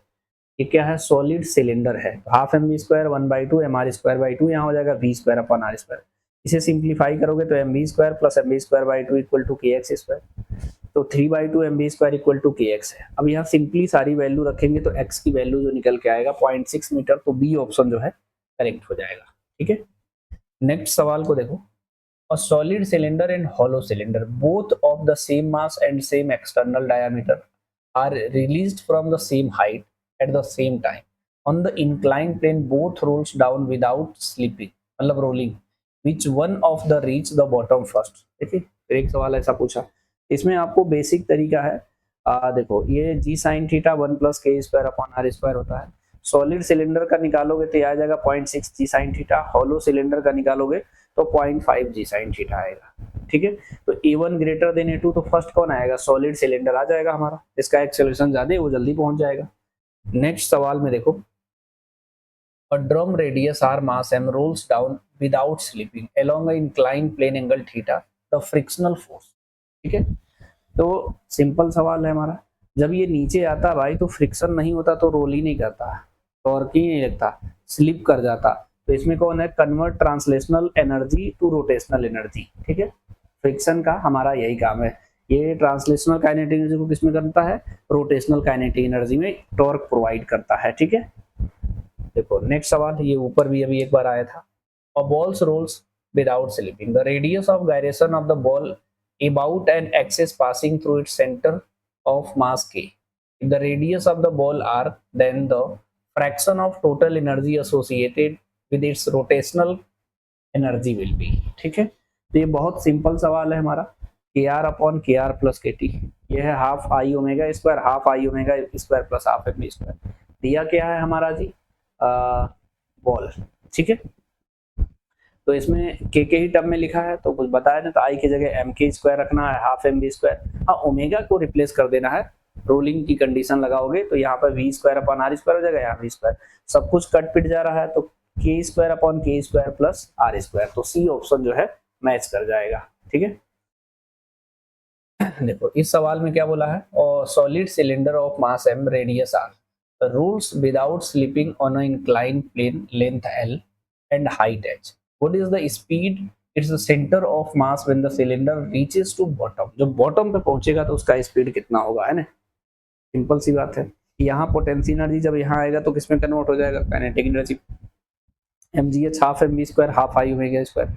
रोलिंग वाली कंडीशन में ध्यान रखना है कि हाफ एम बी स्क्वायर और हाफ आई ओमेगा स्क्वायर दोनों लेना है। अब देखो कौन सॉलिड सिलेंडर है तो आई की value m are square by two v square upon r square, इसको सिंप्लीफाई करेंगे तो वी की वैल्यू रूट में 4gh अपॉन 3 होगा, तो सी ऑप्शन जो है करेक्ट हो जाएगा। ठीक है, इस सवाल को देखो, इसमें कह रहा consider a contact point P of a wheel on a ground which rolls on the ground without slipping, then value of displacement of point P when the wheel completes half of rotation, the radius of wheel 1 metre. ठीक है, अब जो simple सवाल है अपना कि ये half जब रोटेट करेगा तो ये डिस्टेंस कितना चलेगा, ऐसे पाई आर, और ये डायामीटर होगा तो ये पॉइंट नहीं निकाल लोगे, डिस्प्लेसमेंट यही तो होगा, तो पाई स्क्वायर 2 का स्क्वायर, तो सिंपली जो है बी ऑप्शन हमारा करेक्ट हो जाएगा। और solid sphere radius r is placed on a smooth horizontal surface, a horizontal force F is applied at the height h from the lowest point for the maximum acceleration of the center of mass, which is correct। मैं कह रहा कौन सा correct होगा हमारा। ठीक है, तो यहाँ पर हमारा फोर्स लगा है, यहाँ पर म्यू जो है 0 है, नो रोलिंग मोशन, कोई रोलिंग मोशन नहीं होगा तो इसमें कोई रिलेशन नहीं एग्जिस्ट करेगा, तो डी ऑप्शन करेक्ट हो जाएगा। ठीक है, इस सवाल में देखो, the disc rolling the velocity of its center of mass vcm, which one or will be correct, इसमें कौन सा करेक्ट है। ये सेम सवाल जो है नीट 2024 में पूछा था। ठीक है, देखो यहाँ बॉटम पे निकालोगे तो प्योर रोलिंग की condition v equal to r omega, at the instant rolling condition में ये पॉइंट ऑफ कांटेक्ट रेस्ट पे रहेगा। यहाँ पे निकालोगे तो सिर्फ VCM होगा, लेकिन यहाँ निकालोगे तो VCM प्लस R ओमेगा होगा, लेकिन VCM R ओमेगा तो इक्वली है तो 2 VCM होगा। तो नीट में वहां पूछा था ये फास्टर होगा, ऐसे पूछा था। यहाँ पे इस तरीके से पूछ लिया, the velocity highest point two VCM at the mid at the point of contact 0। ये ऑप्शन जो है करेक्ट हो जाएगा, सिर्फ डेफिनेशन से रिलेटेड क्वेश्चन है। ठीक है, इस क्वेश्चन को देखो, the solid spherical ball rolls on the table, the ratio of its rotational kinetic energy to total kinetic energy। अभी पीछे पढ़े नहीं थे KR upon KT plus KR, लेकिन यहाँ सॉलिड स्फीयर बोला half I omega square upon half I omega plus half mv square. I की जगह 2/5 mr स्क्वायर और ओमेगा की जगह v square upon r square हो जाएगा। रखोगे तो सिंपली रोलिंग की condition v equal to r omega होता है। इसे सिंप्लीफाई करोगे तो 2/7, तो डी ऑप्शन जो है करेक्ट हो जाएगा। ठीक है, नेक्स्ट सवाल देखो, solid sphere, disc, solid cylinder, all of the same mass, radius, rolls allowed to roll down from the rest on the incline plane then. ठीक है, इसमें भी पूछ रहा कौन पहले पहुंचेगा कौन नहीं। तो सॉलिड स्फीयर का जी एक्सेलेरेशन का g sine theta 1 plus k square upon r square, moment of inertia सबका पता है। इसका acceleration 5/7 g sine theta, 2/3 g sine theta, 2/3 g sine theta. तो भाई साहब ये तो सबसे ज्यादा होगा, तो सबसे पहले कौन है, solid sphere reaches the bottom first. इसका एक्सेलेरेशन ज्यादा है, वो सबसे जल्दी पहुंचेगा। देखो इस सवाल में क्या कह रहा है हमारा, the speed of homogeneous solid sphere after rolling down on incline plane, the vertical height h from the rest without sliding, मतलब रोलिंग है। ठीक है, यानी यहाँ से जब h हाइट से आएगा तो हमारा जो mgh है पोटेंशियल एनर्जी किसमें कन्वर्ट हो जाएगा, काइनेटिक एनर्जी में। Half mv square plus half I omega square, solid sphere तो 2/5 mr square, moment of inertia, rolling हो रहा है तो v equal to r into omega. यहाँ वैल्यू रिप्लेस करेंगे, सॉल्व करेंगे तो mgh 7/10 mv स्क्वायर, v की वैल्यू 10gh/7 आएगा जब बॉटम पे पहुंचेगा। तो ए ऑप्शन जो है करेक्ट हो जाएगा। ठीक है, इसमें देखो, इसमें कह रहा solid homogeneous sphere mass m radius is moving on a rough horizontal surface. ठीक है, partially rolling in partially sliding during this kind of motion of sphere. इसमें क्या होगा, ठीक है, इसमें कह रहा क्या क्या कंजर्व होगा, टोटल काइनेटिक एनर्जी कह रहा कंजर्व होगा। ठीक है, तो होगा नहीं। Angular momentum of the sphere without the point of contact of the plane conserve. ये बढ़िया सवाल है। इस जब रोलिंग करके आएगा हमारा, जब इस पॉइंट ऑफ कांटेक्ट पे आएगा, mg यहीं लगेगा, नॉर्मल फोर्स भी लगेगा, यहीं फ्रिक्शन लगेगा, तो इस पॉइंट के अबाउट जो है नेट टॉर्क 0 है। तो भाई नेट टॉर्क 0 होगा तो क्या होता है, एंगुलर मोमेंटम कंजर्व होता है। तो बी ऑप्शन जो है करेक्ट हो जाएगा। ठीक है बच्चों, इस लेक्चर को यहीं पे एंड करते हैं। सिस्टमेटिकली रिवीजन करते रहो। All the best.